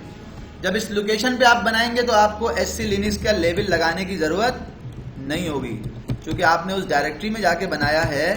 तो आपको आपको वो लगाने की जरूरत नहीं है, वो by default HTTPD sys content होगा। और जब ये आपने कर दिया तो करने के बाद आप पेज बना दिया और उसके ऊपर लेबल भी लगा हुआ है, तो आप अपने वेब पेज पे जाएंगे, नॉर्मल लिखते हैं तो HTML का पेज आता है, आपको मेंशन करना पड़ेगा home.php। मैंने एंटर कर दिया, तो अब मैं ये एक्सपेक्ट कर रहा हूँ कि मेरे पास PHP चल जाएगा। यहाँ पे जब मैंने लिखा तो आपके सामने रिजल्ट क्या आ रहा है। जब मैं यहाँ गया तो मैंने कहा शायद PHP का पैकेज इंस्टॉल करने के बाद अपाची की सर्विस को रीस्टार्ट करने की जरूरत पेश आती हो। मैंने वो भी रीस्टार्ट करके देख लिया, दोबारा आ गया और यहाँ पे आके रिफ्रेश किया home.php को, तो उसने मुझे वो PHP का पेज दिखा दिया। मैंने अपाची को रीस्टार्ट क्यों किया? इसलिए किया कि अपाची जब PHP इंस्टॉल हो गया और अपाची पहले से चल रहा था, तो अपाची को नहीं पता था कि इस सिस्टम के अंदर कुछ चेंज हुआ है। सर्विस रीस्टार्ट की, अपाची ने ये जो है वो डिटेक्ट कर लिया कि इसके अंदर जो है वो PHP मौजूद है, और मेरे पास PHP का ये पूरा पेज है, जो कि PHP की इंफॉर्मेशन हमने मांगी थी कि PHP के अंदर कौन कौन से ऑप्शन मौजूद है, हमारे पास क्या क्या PHP में चल सकता है, कौन कौन से मॉड्यूल अवेलेबल हैं। तो आप देखें ये पूरा PHP का एक पेज है जो मेरे सामने आ गया। क्या PHP में OpenSSL की सपोर्ट मौजूद है? क्या PHP का पेज भी जो है वो HTTPS बन सकता है? उसने कहा हाँ बन सकता है। और इस तरह की बहुत सारी चीजें जो है वो हमें दिखा रहा है कि PHP का पेज हम देख रहे हैं। इसका मतलब है अगर हम PHP की कोई भी एप्लीकेशन यहाँ पर ला के रखेंगे तो वो PHP की एप्लीकेशन चलेगी। उसके लिए हमने किया क्या है? PHP इंस्टॉल करने के लिए हमने सिर्फ और सिर्फ अपने सिस्टम पे PHP इंस्टॉल की और एक सैंपल पेज बना के रख दिया। और अगेन अगर आप ये चाहते हैं कि आपका ये जो PHP का पेज है home.php के नाम से, ये पेज जो है वो लिखने की जरूरत ना पड़े home.php, अगर आप चाहते हैं कि ऐसा हो तो आपको क्या करना पड़ेगा? अगर मैं चाहता हूं कि ये जो home.php मैंने मेंशन किया है ये मेंशन ना करना पड़े, मेरे यूजर्स क्या home.php मेंशन करेंगे? उनको कैसे पता चलेगा कि यहाँ पर home.php लिखेंगे तो PHP की एप्लीकेशन चलेगी, या एप्लीकेशन का नाम लिखेंगे एक्सटेंशन के साथ तो वो चलेगी? कैसे पता चलेगा उनको? तो हम ये वाला काम जो है वो इसमें हम क्या करते हैं, httpd/httpd.conf में चला गया और जहां पे लिखा हुआ था डायरेक्टरी इंडेक्स, वहां जाके मैंने कहा कि भाई आपने पहला जो पेज दिखाना है ना वो दिखाना है home.php का। अगर ये ना मिले तो home.html दिखा दीजिएगा, वो भी ना मिले तो index.html देख लीजिएगा, लेकिन आपने पहली प्रायोरिटी जो है वो इसको देनी है। तो मैंने ये उसको कह दिया है, या आपने कोई नाम चेंज करना है तो वो भी आप कर सकते हैं इसका। ये मैंने कह दिया, WQ से सेव कर दिया, सर्विस रीस्टार्ट कर दी। किसी भी कॉन्फ़िगरेशन फाइल के अंदर अगर आप कोई मॉडिफिकेशन करें तो आपके पास लिनक्स में हर कॉन्फ़िगरेशन फाइल के सिंटैक्स को टेस्ट करने का ऑप्शन होता है। अपाची के अंदर ये httpd-t मैंने एंटर किया, वो अपनी मेन पहली जो कॉन्फ़िगरेशन फाइल है उसको वेरीफाई करेगा, मुझे बता देगा। जब मुझे वर्चुअल होस्ट वाली को करना पड़ता है तो फिर मैं ये कमांड है जो मैं यूज करता हूं। हो सकता है मैं कमांड जो है वो गलत यूज कर रहा हूं, हो सकता है। जब मैंने कमांड लिखी तो उसने मुझे मैसेज जो है ना ये दिया है, मैंने सोचा कि यार ये कमांड मैंने सही लिखी है क्या, --help इंटर, नहीं सॉरी httpd-h सही तो है यार, हाँ -h सिंपल लिखा। तो वो कह रहा है भाई वर्चुअल होस्ट के लिए आपको कॉन्फ़िगरेशन लिखें और उसके आगे डी करके dump_virtual host लिख दें। अगर आप ऐसे लिखेंगे तो आपको जो है वो मैं वर्चुअल होस्ट की सेटिंग्स भी दिखाऊंगा। मिसाल के तौर पे मैंने ये लिखा था तो वो कह रहे हैं आपको ऐसे लिखना है dump vhost_ लगाना है। मुझे httpd-h से पता चल गया, मैंने एंटर किया तो उसने कहा भाई तुम्हारे अभी वर्चुअल होस्ट कॉन्फ़िगर ही नहीं है। अगर तुम्हारे वर्चुअल होस्ट कॉन्फ़िगर होते तो मैं उसकी भी दिखा देता। तुम्हारा तो अभी सिर्फ एक ही होस्ट कॉन्फ़िगर है तो तुम डिफ़ॉल्ट को देख लो, उसका सिंटैक्स बिल्कुल ओके। अगर मैंने इस कॉन्फ़िगरेशन फाइल के अंदर किसी किस्म की भी कोई मॉडिफिकेशन की और उसमें कोई चीज़ मिस कर दी, कोई कॉमा गलत लगा दिया, कोई कॉलन गलत लगा दिया, कोई स्पेलिंग ठीक नहीं की, तो ये मुझे बता देगा कि कहाँ पे क्या मसला है। ठीक है, तो इसका मतलब ये है कि मेरी लिनक्स के ऊपर अपाची भी चल रहा है, मेरा HTML भी चल रहा है और मेरी PHP भी चल रही है। यहाँ तक अगर कोई भी बात ऐसी है जो आपने पूछनी है तो आप पूछें। मुझे आपको इस वाले पोर्शन में पाइथन दिखानी है, वो मैं आपको आगे चल के दिखाता हूँ, लेकिन जो है वो अगर कोई बात ऐसी है जो आपने इसमें पूछनी है तो आप पूछ लें, फिर मैं ब्रेक दे दूँ 10 मिनट का। या ठीक है, 10 मिनट का ब्रेक दे दें।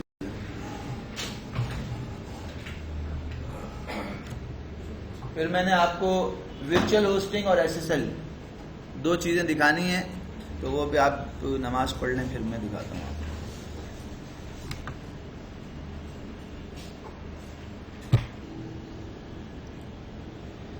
अच्छा जी, मैं बात कर रहा था कौन सी वाली, मैंने अभी आपको ये बता दिया कि मुझे अपनी मशीन पे अपाची कैसे चलाना है, HTML कैसे चलाना है, PHP कैसे चलानी है, ये बताने के बाद अब मैं जा रहा हूं, मुझे वर्चुअल होस्टिंग करनी है। वर्चुअल होस्टिंग तो अपाची की जो एक ग्लोबल फाइल होती है कॉन्फ़िगरेशन की, वो ये वाली होती है। ये अपाची की कॉन्फ़िगरेशन फाइल है ग्लोबल। इस कॉन्फ़िगरेशन फाइल में और जो अब मैं काम करने जा रहा हूं, मैं अपनी वर्चुअल होस्टिंग करना चाह रहा हूं, तो मुझे जिस डायरेक्टरी में जाके काम करना पड़ेगा वो कौन सी होगी, httpd conf.d के अंदर। अब यहां पे मैं अपनी कॉन्फ़िगरेशन फाइलें बनाऊंगा। वो कॉन्फ़िगरेशन फाइलें कैसी होंगी, मैं उसको ऐसे रख सकता हूं जैसे मैंने एक फाइल रखी default.conf। ये एक फाइल का नाम है जो मैं रख रहा हूं। अभी मैंने उसमें कुछ लिखा नहीं है, सिर्फ टच करके मैंने बना ली। टच करके बना ली मैंने vhost1.conf। या मैं ये भी कर सकता हूं कि मैं ऐसा कर लूं कि ssuet.conf। ये ssuet की है तो मैंने ऐसा बना लिया। मैं ये भी कर सकता हूं कि मैं यहां पे लिखूं neduet.conf, मैं उसकी एक कॉन्फ़िगरेशन फाइल उसके नाम से बना लूं। यानी कि मेरा पैटर्न ये भी हो सकता है, मेरा पैटर्न ये भी हो सकता है, मेरा पैटर्न ये भी हो सकता है, मेरा पैटर्न ये भी हो सकता है, और मेरा पैटर्न ये भी हो सकता है कि मैं ऐसा कर लूं। इसमें यह भी एक चीज होती है कि आप ऐसे लिख लें 00_vhost.conf, ऐसे करके भी आप जो है वो, ये भी इसका एक पैटर्न होता है, आप ऐसे करते हैं। जो डिफॉल्ट वाली होती है उसके लिए आप डिफॉल्ट रखते हैं, यानी कि आप इस तरह से भी काम कर सकते हैं जो मैंने अभी यहाँ पे आपके सामने जो है वो किया है। ये मुख्तलिफ पैटर्न है जो आप यूज कर सकते हैं, तो वो आपकी मर्जी है कि आप कौन सा पैटर्न यूज करना चाहते हैं। इसके नाम में, इसके पैटर्न में कोई फिक्स नहीं है, आपकी मर्जी है, कोई फिक्स नहीं है, आपकी मर्जी, आप कोई भी पैटर्न यूज कर लें। हमारी बुक में जो पैटर्न यूज किया गया है वो क्या किया गया है, अगर मैं वर्चुअल होस्ट वाले पोर्शन पे जाके आपको दिखाऊं तो जो पोर्शन जो उन्होंने यूज किया है वो क्या किया है भाई, ये देखें उन्होंने कैसे कैसे वो बनाया है, यहां देख लें आप। उन्होंने कहा ETC के अंदर जाके httpd conf.d में जाके site1.conf, तो वो आपकी मर्जी है। और दूसरी का किस नाम से बनाई है उन्होंने, अगर आप उसको जाके देखें तो ऐसी कोई बनाई होंगी, ठीक है। तो इसी तरह की साइट्स उन्होंने बनाई होंगी। तो मैं अगर आपको थोड़ा सा स्क्रॉल करके दिखाऊं तो नाम क्या रखा हुआ है देखें, ETC में httpd conf.d 00 default virtualhost.conf, ठीक है। तो वो उन्होंने एक ऑप्शन दिया हुआ है कि हमने इस तरह से किया है, वो आपकी मर्जी है। इसमें कोई ना एग्जाम में कोई ऐसा वो आता है कि जी आपने इसी तरह से करना है, ये वाला फॉलो करना है, और ना ही जो है ना वो कोई आपके पास ऐसी कोई चीज फिक्स्ड है, वो आपकी मर्जी है, आप जिस नाम से ही बना लें। अच्छा, मैं यहाँ चला गया था, मैंने ये मुख्तलिफ नाम इस्तेमाल किए थे, कुछ को मुझे नहीं यूज करना तो मैं उनको रिमूव कर देता हूँ। मिसाल के तौर पे मैंने ETC में httpd conf.d में vhost1 वाला ऑप्शन यूज नहीं करना, डिफॉल्ट करना है, और उसके बाद ये वाला भी नहीं करना, ये दोनों भी मैंने रिमूव कर दिए। तो अभी मैं अगर cd करके ETC httpd conf.d में जाऊं और वहां जाके ls-l करूं तो मेरे पास जो मेरी फाइलें बनी हुई आएंगी ls-ltra, जो मेरे पास फाइलें बनी हुई आएंगी वो ये 3 आ रही हैं जो मैंने बनाई हैं February 23 को एक बनाइए default.conf, एक बनाइए ssuit.conf, एक बनाइए neduit.conf। ये तीन वो हैं जो मैंने वर्चुअल होस्टिंग के लिए सिर्फ फाइल बनाई है, खाली इसमें कुछ लिखा हुआ नहीं है। अब मैं जा रहा हूं, जब आप वर्चुअल होस्टिंग करते हैं तो वर्चुअल होस्टिंग के अंदर आपको अपनी जो डिफॉल्ट वाली फाइल होती है वो कैसे बनानी होती है वो आप देख लें। मैं VI करके चला गया, 3-4 पैरामीटर हैं इसके अंदर जो मुझे मेंशन करने हैं, और ये मैं उठा सकता हूं कहां से, ये देखें, मैं यहां पे आ गया, वर्चुअल होस्टिंग वाले पोर्शन में आ गया और यहां से मैंने उठा लिया। मुझे अगर ये ऐसा करना है तो मैंने कहा भाई ये उठा लो यहां से, ये यहां से उठा लो, ये मैं कर सकता हूं ऐसा। तो कोई भी मैंने कॉपी किया और यहां से लाके इधर पेस्ट कर लिया। लेकिन जो डिफॉल्ट साइट होती है, डिफॉल्ट साइट के केस में हम आमतौर पे ये वाला पैटर्न यूज कर रहे होते हैं। डिफॉल्ट जरूरी नहीं है लेकिन हम ये पैटर्न यूज कर रहे होते हैं। डिफॉल्ट 80,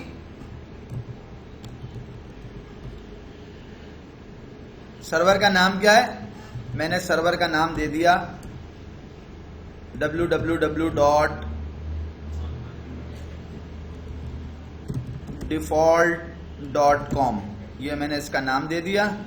और डॉक्यूमेंट रूट इसका क्या है, बाय डिफॉल्ट क्या होता है, बाय डिफॉल्ट जो डॉक्यूमेंट रूट होता है var www.html, ये इसका डॉक्यूमेंट रूट है।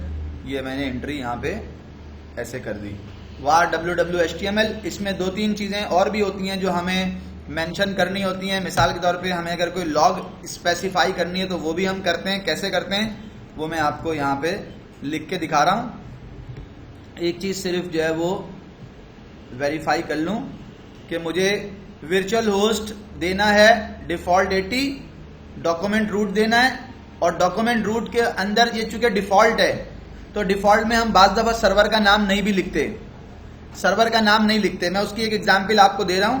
वो एग्जाम्पल क्या है कि मैं अगर मेरी सिस्टम में अगर इंटरनेट चल रहा हो और मैं आपको दिखाऊं, ऐसे दिखाता हूं। मैंने लिखा ns लुकअप करो, ns लुकअप www.nds.com.pk, इसका IP बताओ। तो उसने कहा जब तुम nds.com.pk लिखोगे तो तुम इस IP पे पहुंचोगे और ये साइट चल जाएगी। और मैंने कहा अगर मैं इस IP पे जाऊंगा तो क्या चलेगा, अगर मैं इस IP के ऊपर जाऊं तो क्या चलेगा। कैसे कॉपी होता है, हाँ कॉपी हो गया। अच्छा, अब मैं गया यहाँ पे और मैंने यहाँ जाके कंट्रोल V पेस्ट कर दिया, इंटर कर दिया।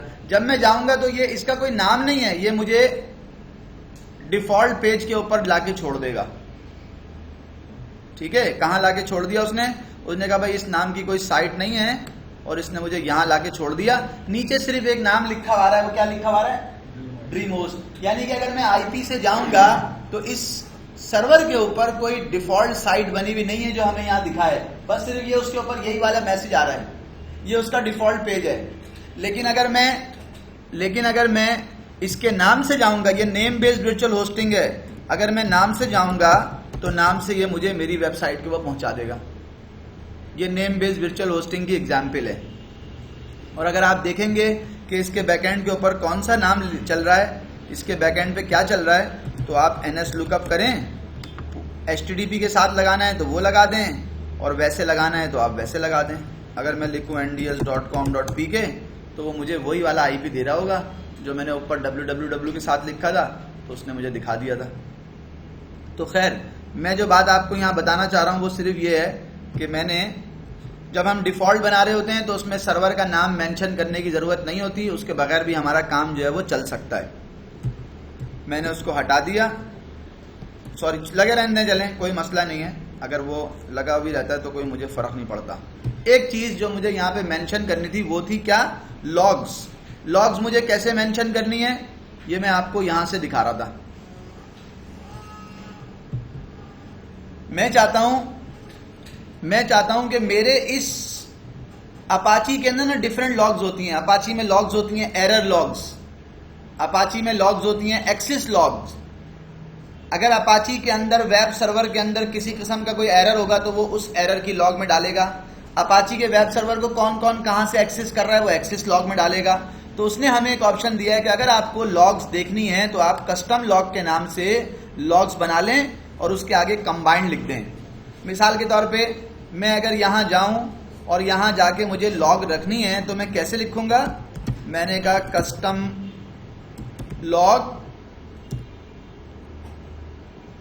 लॉग और क्या लिखा? लॉग्स की डायरेक्टरी में जाना और वहां पे default.log के नाम से एक फाइल बना देना और उसके आगे लिख देना कंबाइंड, यानी कि चाहे एरर की लॉग हो चाहे एक्सिस की लॉग हो वो एक ही जगह पे डाल देना।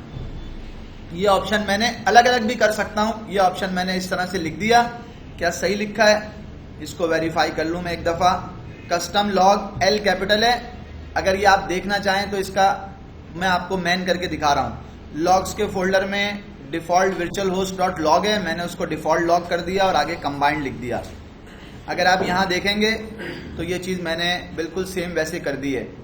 ये जो पैटर्न जो मैंने लिखा है इसको वेरीफाई करने के लिए मैंने इसको इसको सेव करके नहीं जा रहा, दूसरे वाले टर्मिनल पे गया हूं। आपके पास ये ऑप्शन हमेशा होता है कि आप मैन करें, 5 करें, httpd.conf करें। वैसे तो आपके पास यहाँ पे मैनुअल मौजूद है, आप यहां से भी देख सकते हैं कि मुझे क्या पैटर्न यूज करना है। लेकिन फर्ज करें कि अगर आपके पास ये नहीं है तो मैं गया मैन httpd.conf के अंदर, मैंने एंटर किया, उसने मुझे कहा कि इसका मैनुअल नहीं है। मैंने कहा अच्छा ऐसा करो httpd.conf 5 हटा दो, अब दिखाओ। उसने कहा इसका मैनुअल नहीं है। मैंने कहा मैन -k करो httpd मैन -k httpd या http, कोई मैनुअल है आपके पास?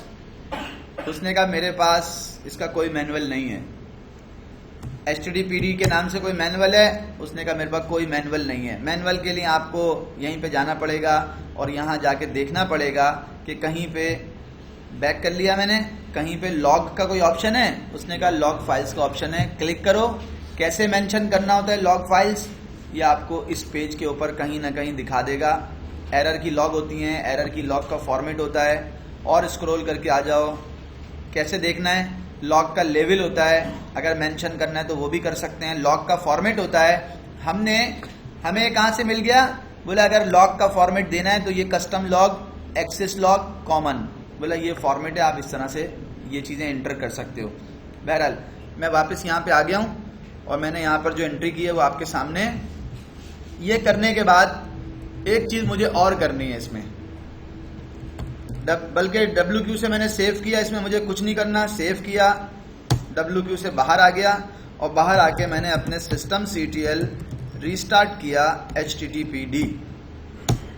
जब httpd रीस्टार्ट कर दिया, रीस्टार्ट हो गया। अगर रीस्टार्ट नहीं होता तो मैं करता httpd -t dump _virtual host, ये कमांड लिखता, वो मुझे बता देता कि आपकी पोर्ट 80 के ऊपर default.conf चल रही है, ये उसकी कॉन्फ़िगरेशन फाइल है, इसमें किसी किस्म का कोई एरर नहीं है। और ये बात भी आपको मालूम है कि जब मैं इसको एक्सेस करूंगा यहां से तो ये ऐसे नहीं चलेगा। अगर मैं यहां जाऊं और लिखूं www.default.conf तो आपको ये बात मालूम है default.com ये नहीं चलेगा। उसकी वजह यह है कि अगर मैं चाहता हूं कि ये चले तो vi/etc होस्ट की फाइल में जाके मुझे एंट्री करना पड़ेगी 192.168.40.220। अगर कोई www.default.com से आता है तो उसको, ये होस्ट की एंट्री नहीं होती बेसिकली, जो मैंने आपको कहा था कि DNS के अंदर एंट्री करने पड़ती है, ये वो एंट्री है। WQ से सेव कर दिया। जब ये एंट्री यदि इस मशीन के ऊपर तो मैं एक्सेस कर लूंगा, लेकिन विंडोज की मशीन से जाके एक्सेस करना चाहूंगा तो विंडोज की भी ETC होस्ट में डालना पड़ेगा। अब देखें मैं एंटर करता हूं, पहले जो मैसेज आया था वो आपके सामने और अब जो मैसेज आ रहा है वो आपके सामने। जब मैंने default.conf लिखा तो उसने PHP वाला पेज जो है वो मेरे सामने खोल दिया default.conf लिखने पे। अब मैं आ गया, ये नॉर्मल भी वैसे भी IP से एक्सेस करने से भी आ रहा था ना, अगर आपको याद हो तो हमने home.php अगर नहीं भी लिखे तो भी हमारे पास यही आ रहा था ना, तो वही चीज हमारे पास default.conf से भी आ रही है। दूसरी साइट बना रहा हूं, क्या उसमें नाम क्या रखा हुआ था? conf.d में तो मौजूद हूं मैं, VISSUET.conf में चला गया। क्या कर रहा हूं भाई, कैपिटल वर्चुअल होस्ट। स्टैटिक का मतलब है अगर मैं नेम बेस्ड वर्चुअल होस्टिंग कर रहा हूं तो उसका आईपी जो है वो वही होगा जो मेरे सिस्टम के ऊपर लगा हुआ है। कॉलन पोर्ट कौन सी होगी, 80। किसी को दूसरी पोर्ट के ऊपर भी बनाएंगे। एंट्री जो करनी है वो क्या करनी है, server name www.ssuet.com। Document root इसका क्या होगा, अब ये डॉक्यूमेंट रूट मैं अपनी मर्जी से दे रहा हूं। मैंने कहा रूट के ऊपर वार के अंदर आपने SSUET का फोल्डर बनाना है, या सिंपल मैंने कह दिया भाई आपने एक फोल्डर बनाओ, उसका नाम क्या होगा,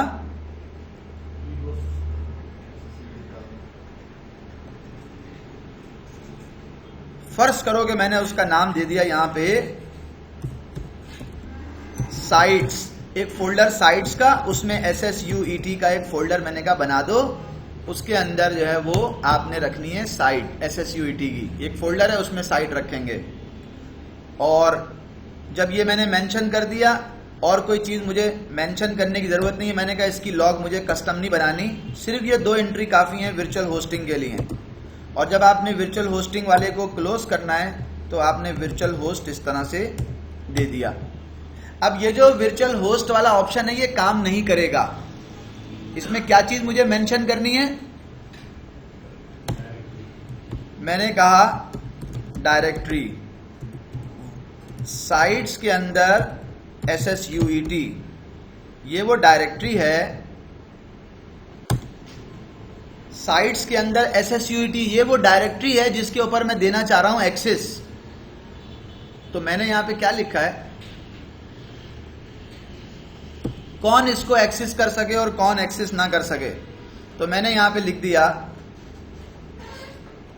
क्या लिखूं भाई, हाँ देख के बता रहा है, कह रहा है आप यहां लिख दें रिक्वायर ऑल ग्रांटेड, ये लिख दें और क्लोज कर दूं, सही है, हाँ हाँ मैंने लिख दिया रिक्वायर ऑल ग्रांटेड। अब इसमें एक चीज है, अगर मैं इस वाली फाइल को सेव करके बाहर जाऊं और मैं अकलमंदी का मुजाहरा करूं और VIM लिख दूं और एंटर कर दूं तो ये मुझे दिखाएगा ऐसे। तो ये मेरे लिए ज्यादा अच्छा है कि मैं अगर देखें, ये पैरामीटर मैंने लिखा, उसकी वैल्यू दी, बिल्कुल सही आ गई। ये पैरामीटर लिखा, उसकी वैल्यू दी, सही आ गई। ये पैरामीटर लिखा, उसका कलर चेंज है। ये पैरामीटर लिखा, उसका ऑप्शन चेंज है। ये लिखा, कलर सबके चेंज हैं। ये मैंने बिल्कुल सही लिखा है या गलत लिखा है, ये मैं आपको वेरीफाई करा देता हूँ।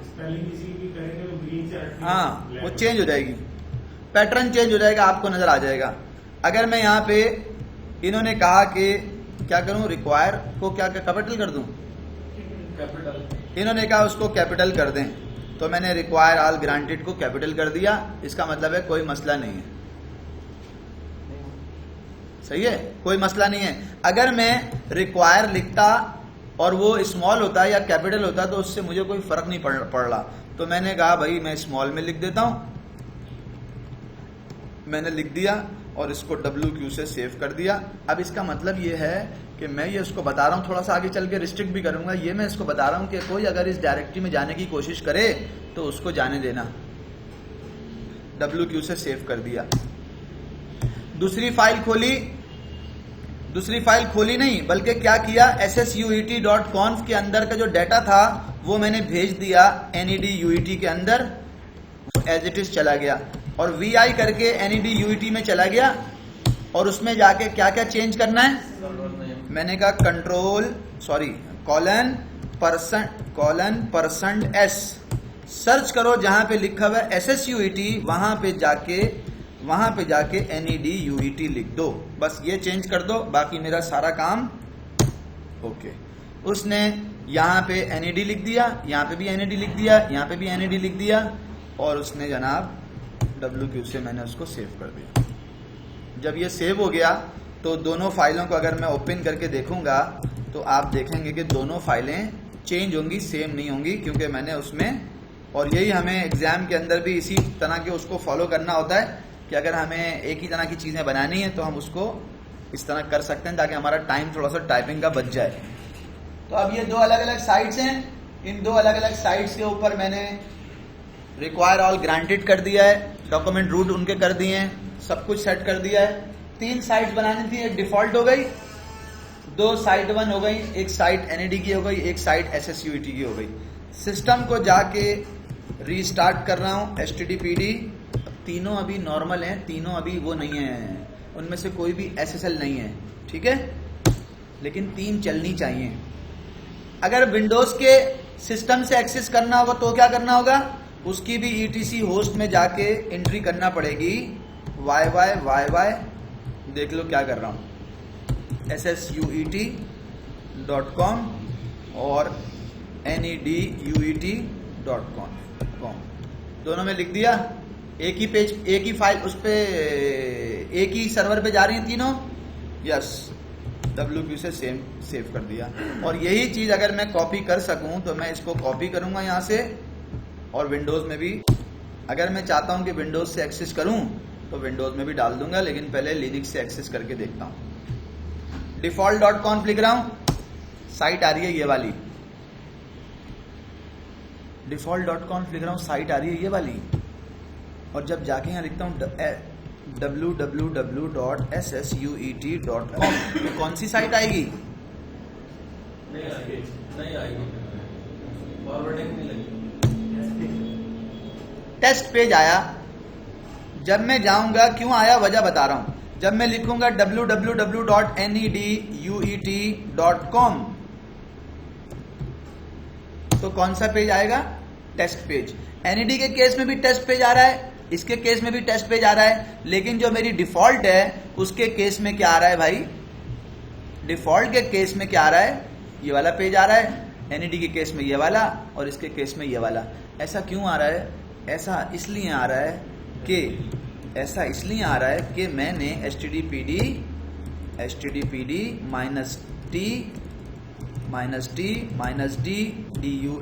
dump_virtual host, ऐसा इसलिए आ रहा है कि मैंने वर्चुअल होस्ट की कॉन्फ़िगरेशन तो कर दी, ठीक है, मैंने वर्चुअल होस्ट की कॉन्फ़िगरेशन तो कर दी, एक डिफॉल्ट साइट बना दी, एक जो है ना तीनों पोर्ट 80 के ऊपर साइट्स मेरी चल रही हैं, लेकिन जो मैंने वार्निंग जिस चीज की आ रही है वो आ रही है कि तुमने इन दोनों का डॉक्यूमेंट रूट यानी कि इनके फोल्डर नहीं बनाए तुमने। अगर तुम वो फोल्डर बना लो mkdir/p साइट्स और साइट्स के अंदर NADUET और साइट्स के अंदर SSUET, अगर आप ये फोल्डर्स बना लें, एक काम। दूसरा काम, इन फोल्डर्स के अंदर जाके आप फाइलें भी बना लें, या इन फोल्डर को बनाने के बाद आप इसके अंदर ये वाली कमांड चला दें जो कि आपको लाजमी चलाना पड़ेगी, httpd_sys_content_t। कौन से फोल्डर का नाम लिखा है मैंने,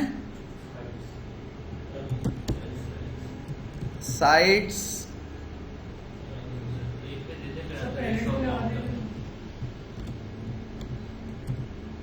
सही है।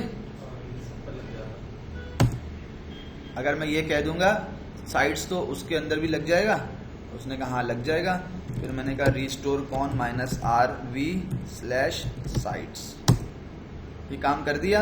अगर मैं आपको ls-l साइट्स के अंदर जाके दिखाऊंगा, ls-l कैपिटल Z, तो दोनों के ऊपर HTTPD sys content लगा हुआ है। और अब मुझे एक काम और करना है कि इसके अंदर जाके टच करके किसी भी एक में जाके फाइल बना लूं, vi/sites NADUET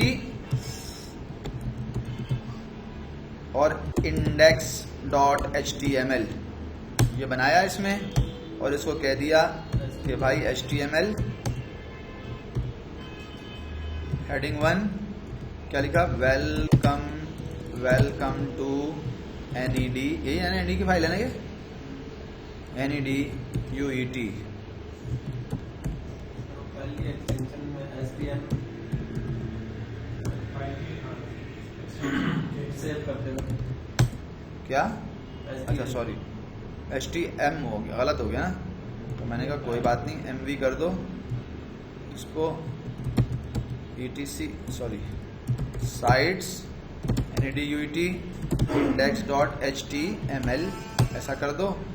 ये साइट बना ली, फिर इसी को कॉपी किया यहाँ से, साइट से NADUIT से index.html, साइट्स में SSUIT में डाल दिया, कॉपी कर दी, और जब कॉपी कर दी तो VI करके साइट्स में गया, VI करके नहीं गया, बल्कि कैसे गया, कैसे गया, मैंने कहा SED-I सर्च करो जहां पे भी NAD लिखा हुआ हो, जहां पे भी NAD लिखा हुआ हो, सॉरी सर्च करो जहां पे भी NAD लिखा हुआ हो, उसको SSUET से रिप्लेस कर दो। ठीक है, कौन सी वाली फाइल में? साइट्स की SSUET की index.html में रिप्लेस कर दो। उसने कहा मैंने रिप्लेस कर दिया, अगर आपको चेक करना है तो आप उस फाइल को खोल के देख लें। समझ में आ रही है भाई बात?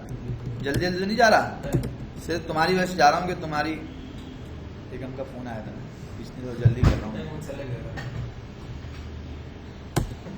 तो देखें मैंने लिखा क्या था उसमें और यहाँ पे किया क्या है मैंने, तो आपको पता है कि इसका रिजल्ट क्या आएगा, कुछ भी नहीं आएगा ना। तो आपने लिखा गलत था और रिप्लेस सर्च करके रिप्लेस आप कुछ और करा रहे हैं, तो जब सर्च करके रिप्लेस करा रहे हैं तो सर्च वाला पैटर्न ही नहीं है, तो कहाँ से चेंज होगा। लेकिन मुझे मालूम था कि मैंने वहां पे क्या लिखा है, मैंने सिर्फ आपको ये बता दिया कि ये भी एक पैटर्न होता है, आप फाइल के अंदर बाहर रह के आप ये काम कर सकते हैं। तो मुझे अगर रिप्लेस करना होगा तो क्या रिप्लेस करूंगा भाई मैं? NAD मैंने हाँ अच्छा सॉरी NAD मैंने स्पेस दिया, बोला NAD हटा दो, उसकी जगह SS लगा दो, बस इतना सा काम कर दो। अगर तुमने इतना सा काम कर दिया तो तुम्हारा मसला जो है हल हो जाएगा। स्पेस दिया उसमें, तो जब ये चेंज कर दूंगा तो चेंज करने के बाद जब आप देखेंगे जाके उस फाइल के अंदर तो क्या लिखा आ रहा होगा भाई?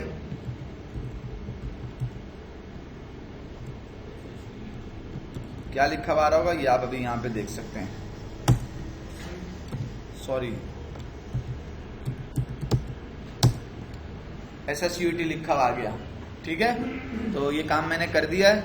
और अब मैं अगर इस सिस्टम को रीस्टार्ट कर दूं HTTPD, तो मुझे उम्मीद है कि मेरी जो साइट्स थी जो पहले चलने में प्रॉब्लम कर रही थी, सर वो ऐसी मैंने इंस्टॉल कौन करना पड़ेगा, जो नई फाइल बनी उसको कॉन्टेक्स्ट नहीं लगाया। वो तो आपने चले मैंने कहा भाई रिफ्रेश करते हैं, देखते हैं क्या आता है। देखें रिफ्रेश करते हैं क्या आता है। हाँ डायरेक्टरी पे लगा दिया था ना, डायरेक्टरी पे लगा दिया था। तो जब मैं लिख रहा हूँ WWSCSUET तो वेलकम टू SSUET आ रहा है, NADUIT तो ये आ रहा है, और जब मैं डिफॉल्ट पे जा रहा हूँ तो डिफॉल्ट में मेरे पास ये आ रहा है। काम मैंने क्या किया है वो मैं आपको यहाँ पर एक दफ़ा रिपीट हिस्ट्री दे के दिखा दूँ कि मैंने क्या किया, या हिस्ट्री नहीं दिखाता तो मैं आपको सिर्फ बता दूं कि मैंने क्या किया है। मैंने इस फोल्डर के अंदर जाके 3 फाइलें क्रिएट की हैं। एक का नाम है डिफॉल्ट, एक का नाम है SSUET, एक का नाम है NADUIT। तीनों में क्या लिखा है अगर आपको देखना हो तो डिफॉल्ट में क्या लिखा है, अगर आपको देखना हो तो SSUET में क्या लिखा है, अगर आपको देखना हो तो NADUIT में क्या लिखा है वो आप देख सकते हैं। मैं आपके सामने सिर्फ 2 खोल रहा हूं। डिफॉल्ट में मैंने ये वाला पैटर्न लिखा है, सर्वर का नाम दिया है, डॉक्यूमेंट रूट दिया है, कस्टम लॉग दे दिए। नॉर्मल के अंदर मैंने सर्वर का नाम दिया है, डॉक्यूमेंट रूट दिया है और डायरेक्टरी का ऑप्शन दिया है। डिफॉल्ट वाली में डायरेक्टरी क्यों नहीं दी, डिफॉल्ट वाली में डायरेक्टरी का ऑप्शन क्यों नहीं दिया कि डिफॉल्ट वाली की जो कॉन्फ़िगरेशन फाइल है वो ग्लोबल कॉन्फ़िगरेशन फाइल से उठा लेता है। उसके अंदर मुझे ये वाला ऑप्शन डायरेक्टरी वाला देने की जरूरत पड़ी नहीं। क्यों नहीं पड़ी कि ग्लोबल दिखा रहा हूं मैं आपको फाइल, ग्लोबल वाली vietc/httpd.conf, इसमें देखें डायरेक्टरी का ऑप्शन कहां पे दिया हुआ है, ये दिया हुआ डायरेक्टरी var ww के अंदर जाओगे तो उसके अंदर एक चीज लिखी हुई है रिक्वायर ऑल ग्रांटेड। इसका मतलब है कि अगर आप इस वाली डायरेक्टरी के अंदर कुछ भी रखते हो var ww के अंदर भी तो उसको सब कुछ ग्रांटेड है। मैं वापस यहाँ पे आ गया और मैंने आपको दिखा भी दिया कि मैंने क्या किया है।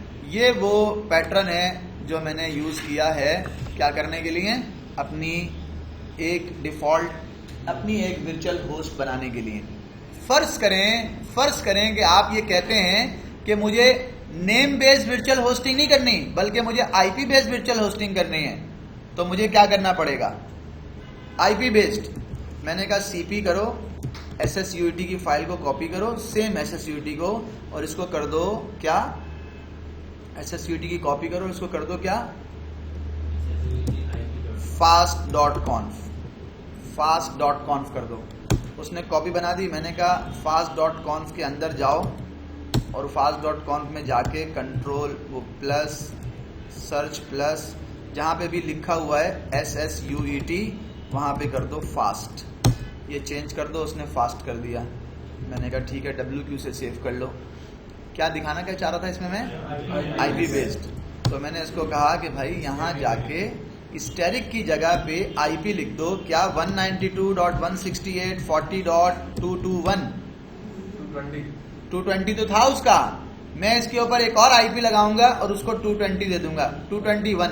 अगर कोई 221 आईपी से आएगा तो उसको फास्ट की वेबसाइट मिलेगी। ये काम कर दिया। MKDIR साइट्स के अंदर FAST फास्ट के नाम से एक डायरेक्टरी बनाई और VI करके साइट्स के अंदर फास्ट के नाम की index.html बनाई और उसमें लिख दिया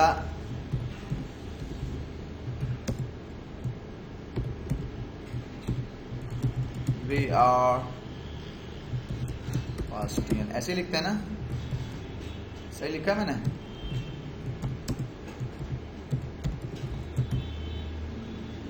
ठीक है जी, मैंने दे दिया, WQ से सेव कर दिया। और कुछ करने की जरूरत है, SCLinux के पैरामीटर तो लगाने की जरूरत नहीं है, उसमें तो कुछ नहीं करना। हाँ, कुछ करना तो नहीं है, एक काम करना है ना भाई, fast.conf में जाऊंगा, सही है, सब तो सही देख लिया, सिर्फ सब कुछ तो सही है, कुछ करने की जरूरत तो है नहीं, एक काम करना है सिर्फ। हाँ 21 कहां से आ गया? हाँ, इन्होंने पूछा 21 कहां से आ गया, तो मैं गया, मैंने कहा आईपी एड्रेस ऐड करो इस मशीन के ऊपर 192.168.40.221/24 डिवाइस, कौन सी डिवाइस है, आईपी एड्रेस शो ENS33, इसके ऊपर 2 IPs लगा दो, ENS33 के ऊपर ये IP भी लगा दो। तो अब मेरी ENS33 उसके ऊपर कितने IP लग गए भाई, 2 IP लग गए, एक लग गया 40.220 और एक लग गया 40.221। अब अगर मैं विंडोज की मशीन से एक्सेस करूंगा तो देखो जवाब में क्या आ रहा है। मैं विंडोज की मशीन पे गया और मैंने कहा वहां से एक्सेस करो भाई 192.168.40.221 एक्सेस करो। तो मेरे पास जो साइट आनी चाहिए वो कौन सी आनी चाहिए, फास्ट। क्यों नहीं आ रही, आनी चाहिए ना। इन्होंने कहा अभी तक आपने फायरवॉल के अंदर ये तो कहा नहीं, अच्छा यहां से तो फास्टियन चल रही है, वहां से क्यों नहीं चल रही, 192.168.40.221 ये क्या आ गया, 192.168.40.221 के ऊपर क्या आ रहा है भैया, डिफॉल्ट आ रहा है, आना क्या चाहिए,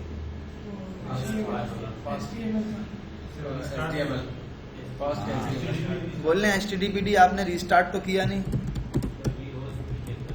रीस्टार्ट HTTPD। और इन्होंने एक और बात की कि आप HTTPD -T करके -D करके dump_vhosts होस्ट चेक कर लें क्या सब कुछ सही आ रहा है। तो कह रहे हैं हाँ, एक IP के ऊपर आ रही है फास्ट वाली साइट और बाकी दूसरी स्टैटिक 80 के ऊपर आ रही हैं ये वाली साइट्स। तो अगर मैं जरा गौर कीजिएगा, अगर मैं यहां जाता हूं अपने सिस्टम पे और अब मैं यहां लिखता हूं 40.221 और रिफ्रेश करता हूं तो मेरे पास क्या आना चाहिए, मेरे पास ये आना चाहिए। अगर मैं IP से जा रहा हूं तो मेरे पास ये आना चाहिए, और अगर मैं आईपी से नहीं जा रहा, मैं नाम से जा रहा हूं, तो फिर क्या आना चाहिए?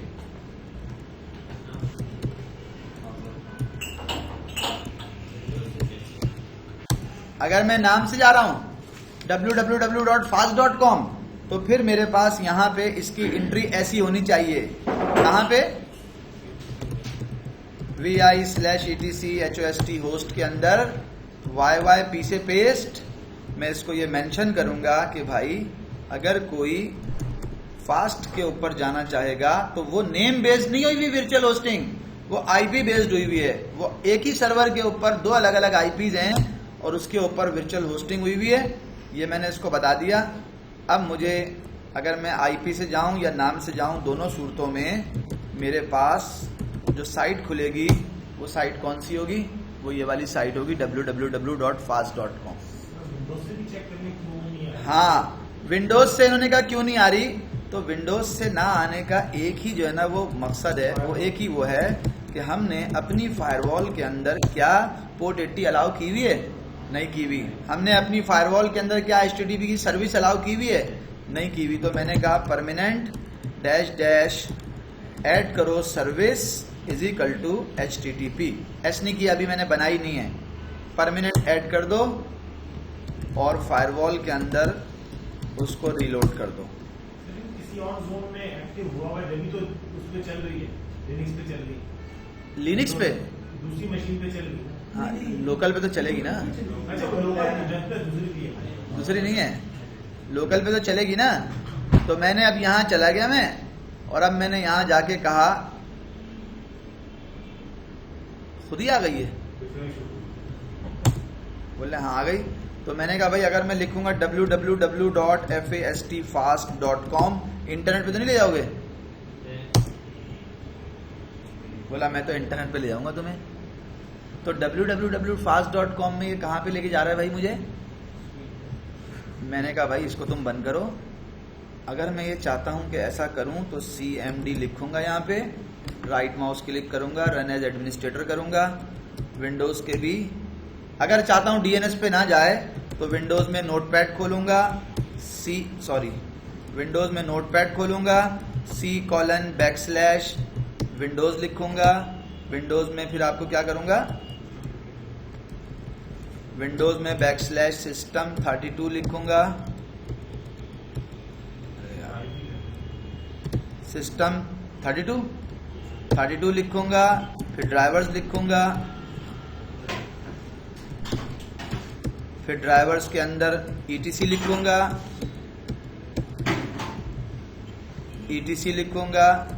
और ETC के अंदर HOSTS होस्ट की फाइल को खोलूंगा। और खोल के जब ये फाइल ओपन हो जाएगी, तो इससे पहले भी मैंने शायद इसमें कुछ इस तरह का काम किया हुआ हो, मैं यहाँ पे आऊंगा और बोलूंगा भाई 40.220 है मेरी SSUET.com, NEDUET.com, यही है ना? सही लिख रहा हूँ ना? लेकिन उसका IP 220 है और 221 किसका है भाई? fast.com। www.fastfast.com। और कुछ रह गया है? बोला बट डिफॉल्ट की जरूरत नहीं है, बस 2 काफी हैं। इसको तो सेव करना होगा ऐसे, और जब सेव कर लूंगा तो अब आप देखेंगे कि जब मैं यहाँ जाऊंगा और यहाँ लिखूंगा www.fastfast.com, तो मेरे पास fast.com लिखने पे क्या आ रहा है भाई? www.ssuet.com। तो क्या आना चाहिए? ये आना चाहिए। जब मैं लिखूं www.neduet.com, ये आना चाहिए। और जब मैं लिखूं www.fastfast.com, तो क्यों भाई ऐसा क्यों आ रहा है भाई? इन्होंने कहा कैशे से आ गई। तो मैंने कहा यार अगर मैं मिसाल दे रहा हूं, अगर मैंने कहा कि मैं जाऊं यहाँ पे और अपना इंटरनेट क्या कर दूं, बंद कर दूं, तब भी कैशे से आएगी क्या?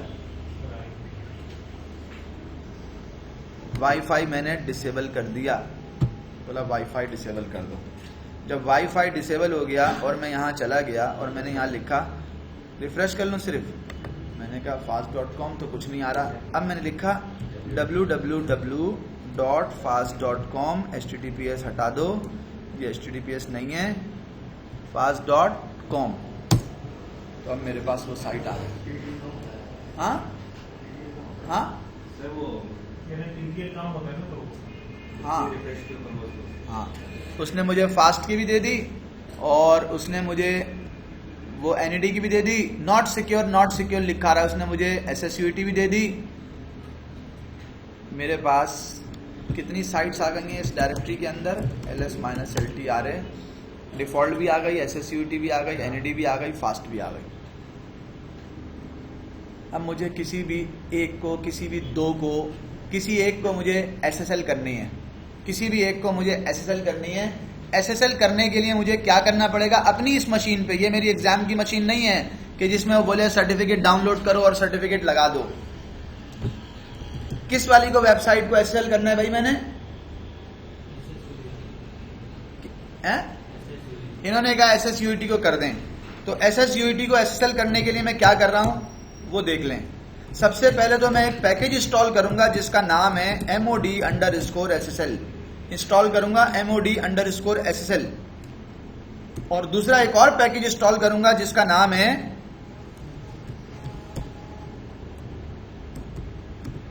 CryptoUtils।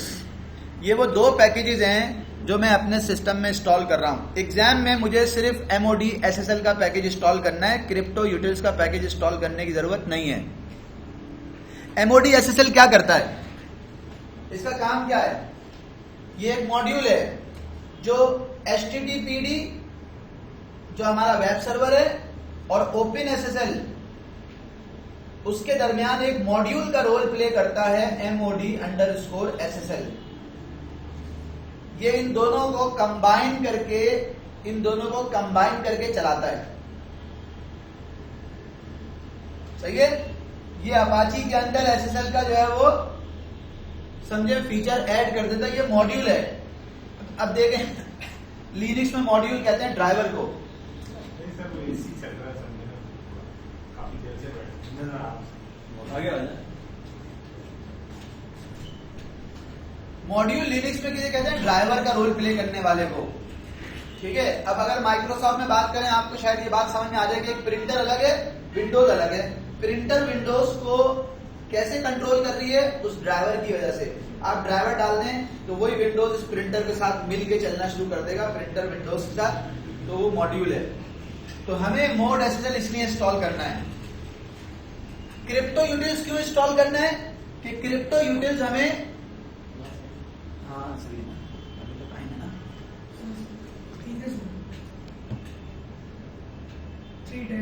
अरे यार टाइम तो बदल नहीं जाता।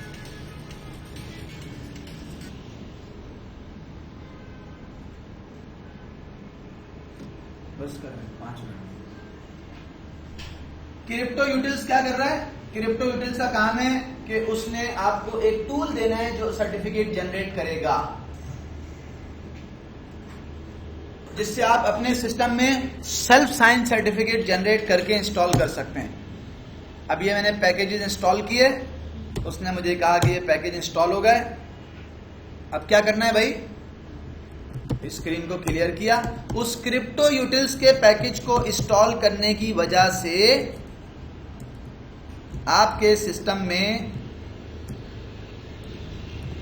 Crypto-Utils को इंस्टॉल करने की वजह से आपके सिस्टम में जो बाइनरीज आई हैं, वो बाइनरीज कौन सी हैं, वो ये वाली बाइनरीज हैं, USR bin जनरेट की। इससे आप SSL के सर्टिफिकेट जनरेट कर सकते हैं।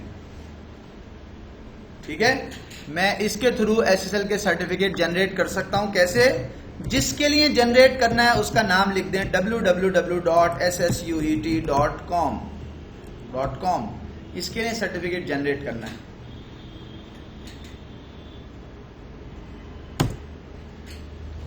जब वो मैंने कमांड लिख के, देखिएगा जरा, जब वो मैंने कमांड लिख के कैंसिल, यस, जब मैंने वो कमांड लिख के एंटर किया तो उसने मुझे बताया कि मैं SSL का दो चीजें जनरेट करूंगा, एक होता है सर्टिफिकेट की और एक होता है सर्टिफिकेट। उनकी लोकेशन क्या होगी, वो ये लोकेशन होगी, मैं ये खुद से जनरेट करके ये कहलाएगा सेल्फ साइन सर्टिफिकेट जो मैं जनरेट कर रहा हूं। कैसे जनरेट कर रहा हूं कि मैंने क्रिप्टो यूटिल्स का पैकेज इंस्टॉल किया, जब वो इंस्टॉल हो गया क्रिप्टो यूटिल्स का पैकेज और मोड एसएसएल का पैकेज, तो क्रिप्टो यूटिल का पैकेज मुझे एक कमांड देता है यूजर बिन जेन की कमांड। वो जेन की कमांड मैंने यहां लिखी, जिस साइट के लिए सर्टिफिकेट जनरेट करना है उसका नाम लिखा और इंटर कर दिया। उसने मुझे बताया कि जनाब आपकी जो की जनरेट होगी उस की का जो पाथ है वो ये है। तो मैंने कहा नेक्स्ट कर दें भाई, जनरेट करें। ये की का जो है ना वो है कि की कितनी जो है वो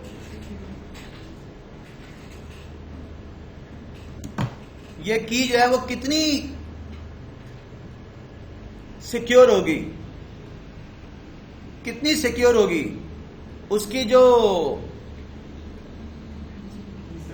की का जो साइज है वो कितना होगा, 512 होगा, 1024 होगा, 2048 होगा, 4096 होगा, या आप अपनी मर्जी से करें। उसने कहा है कि भाई आप जितनी जैसी की बनाएंगे, जितनी ज्यादा जो है वो साइज की बनाएंगे, उतना ज्यादा जो है वो आपको टाइम लग सकता है उसको डिक्रिप्ट करने में। मैंने कहा ठीक है कोई बात नहीं। मैंने उसको कहा कि भाई तुम एक 1024 की लो ग्रेड की फास्ट स्पीड वाली बना दो। वो डिपेंड करता है, आप रिकमेंडेड में कह रहा है 2048 है, मैंने कहा अभी ये बना दो, थोड़ा जल्दी बन जाएगी। नेक्स्ट कर दिया। अब जनाब इसने मैं माउस हिलाता रहूंगा और ये की जो है वो बनती रहेगी। जब की बन जाएगी तो की सेव कहां पे करेगा, उसने जो लोकेशन हमें दी है वो क्या दी है, ETC में, PKI में, TLS में, और जो प्राइवेट के अंदर जाऊंगा तो यहां पे होगी की, अभी यहां पे नहीं है। और जो सर्च में जाऊंगा यहां पे क्या हो गया, यहां पे होगा सर्टिफिकेट, जो कि अभी सर्च के अंदर नहीं है। लोकल होस्ट का आ रहा है, लोकल होस्ट की आ रही है, लोकल होस्ट का सर्टिफिकेट आ रहा है, लेकिन अभी यहां पे आया नहीं है। उसका रीजन ये है कि ये अभी मेरे पास की जनरेट हो रही है। अच्छा, जब तक ये की जनरेट होती है और यहां पे सर्टिफिकेट बनता है, मैं अपना बाकी जो काम है वो मैं कर लूं। वो क्या काम है,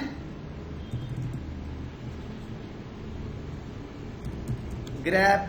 जब आप MOD SSL का पैकेज इंस्टॉल करते हैं तो आपके सिस्टम में एक फाइल आ जाती है, वो यहां पे होती है ETC में, HTTPD में, conf.d में, ssl.conf। ये पहले आपके सिस्टम में नहीं होगी, ये पहले नहीं थी, ये आती ही कौन से पैकेज को इंस्टॉल करने से है। ये देखें, ये वेरीफाई कर सकते हैं आप, अगर आप वेरीफाई करना चाहें कि ये कौन से पैकेज को इंस्टॉल करने से आपके सिस्टम में आई है, तो ये उसका तरीका होता है। उसने कहा मोड SSL का पैकेज इंस्टॉल करने से ही आ गई। इस फाइल में से आपको क्या लेना है वो देखें जरा, मैं क्या ले रहा हूं। मैंने कहा वो लाइनें जो SSL से स्टार्ट होती हैं, इस वाली फाइल से वो उठाओ और उसकी भी आखिरी 5 लाइनें, ऐसी बहुत सारी लाइनें जो आ जाएंगी, और उनको भेज दो कहां पे, ETC HTTPD conf.d ssl.conf में, SSUET.conf में भेज दो। क्या करो भाई, SSL की ये लाइनें उठाओ जो SSL के नाम से, कैपिटल SSL से स्टार्ट होती है इस वाली फाइल से, और उसमें 10, 12, 15 आ जाएंगी। आखिर की जो 5 हो वो इसमें भेज देना, वो मुझे चाहिए। यहाँ पे कॉपी पेस्ट करने की जरूरत नहीं है, ये मैंने यहाँ पे मंगवा ली। ये कमांड अभी आप लिख लीजिएगा। मैं अगर जाके यहाँ पे अब आपको दिखाऊं, नहीं कौन सी फाइल थी भाई, SSUET। अगर मैं यहाँ पे आपको दिखाऊं तो ये लाइनें मेरे पास यहाँ आ गई। इन लाइनों को मुझे लिखना कहाँ पर है, मैंने कहा DD करो, पहले लिखो 5 DD कर लो, यानी कि इनको डिलीट कर दो, कट कर दो, और यहाँ पे आके इस जगह पे पेस्ट कर दो। ये लाइनें मुझे यहाँ चाहिए, और इसमें मुझे जो चीज़ चेंज करनी होगी सिर्फ वो ये वाला पाथ होगा। यहाँ पे क्या चेंज करना है, www.ssuet.conf com.crt, ये यहाँ पे आ गया। और इसकी जगह क्या लिखना है, www.ssuet.com.key। ये वो पैरामीटर हैं जो मुझे इसमें चेंज करने हैं, और चेंज करके मेरा काम हो गया। अगर ये फाइल बन चुकी होगी, हाँ बन गई है, बनी नहीं है अभी वो कह रहा है तुमने इसको किसी कमर्शियल सर्टिफिकेट प्रोवाइडर को भेजना है। मैंने कहा नहीं, किसी को कमर्शियल को अभी नहीं भेजना, अभी मैं खुद सेल्फ साइन वाला, ऊपर वाला ऑप्शन सेल्फ साइन वाला ले रहा हूं, नहीं भेजना। इसको इनक्रिप्ट करना है, मैंने कहा नहीं करना। कह रहा है इसमें तुम्हें अपनी इंफॉर्मेशन डालनी है तो डाल दो, अगर डालनी है, जरूरी नहीं है, मैंने डाल दी, नेक्स्ट कर दिया, ये बन गई।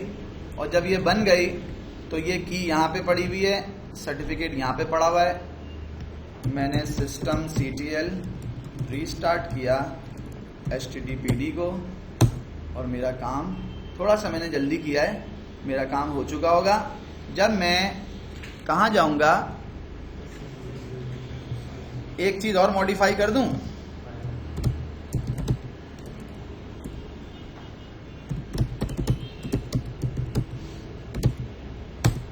इसकी पोर्ट क्या होगी भाई, 443। बाय डिफॉल्ट ये 443 पोर्ट के ऊपर चलता है, वो मैंने उसको बता दिया। इसमें एक चीज और भी हो सकती थी, लेकिन मैंने ऐसा कर दिया। और करने के बाद मेरे पास टाइम थोड़ा सा जो है वो, अब मैं यहाँ पे आया हूँ SSUET वाली उसमें, और क्या कर रहा हूँ भाई, https://SSUET। उसने कहा आपका कनेक्शन सिक्योर नहीं है, मैंने कहा एडवांस में जाओ, एडवांस में जाओ, ऐड एक्सेप्शन करो, कंफर्म करो सिक्योरिटी, ये आ गया यहाँ पे। और कह रहा है कनेक्शन वैसे सिक्योर नहीं है, उसकी वजह ये है कि आपके पास जो कनेक्शन, आपके पास जो सर्टिफिकेट है, वो सर्टिफिकेट कौन सा है भाई, सेल्फ साइन सर्टिफिकेट है। मैंने कहा व्यू कराओ, वेबसाइट का नाम भी है, वेरीफाई भी इसी ने किया है, 23/2020 मार्च, 1 महीने के लिए हमने बनाया, वहां पे हमने टाइम नहीं दिया था।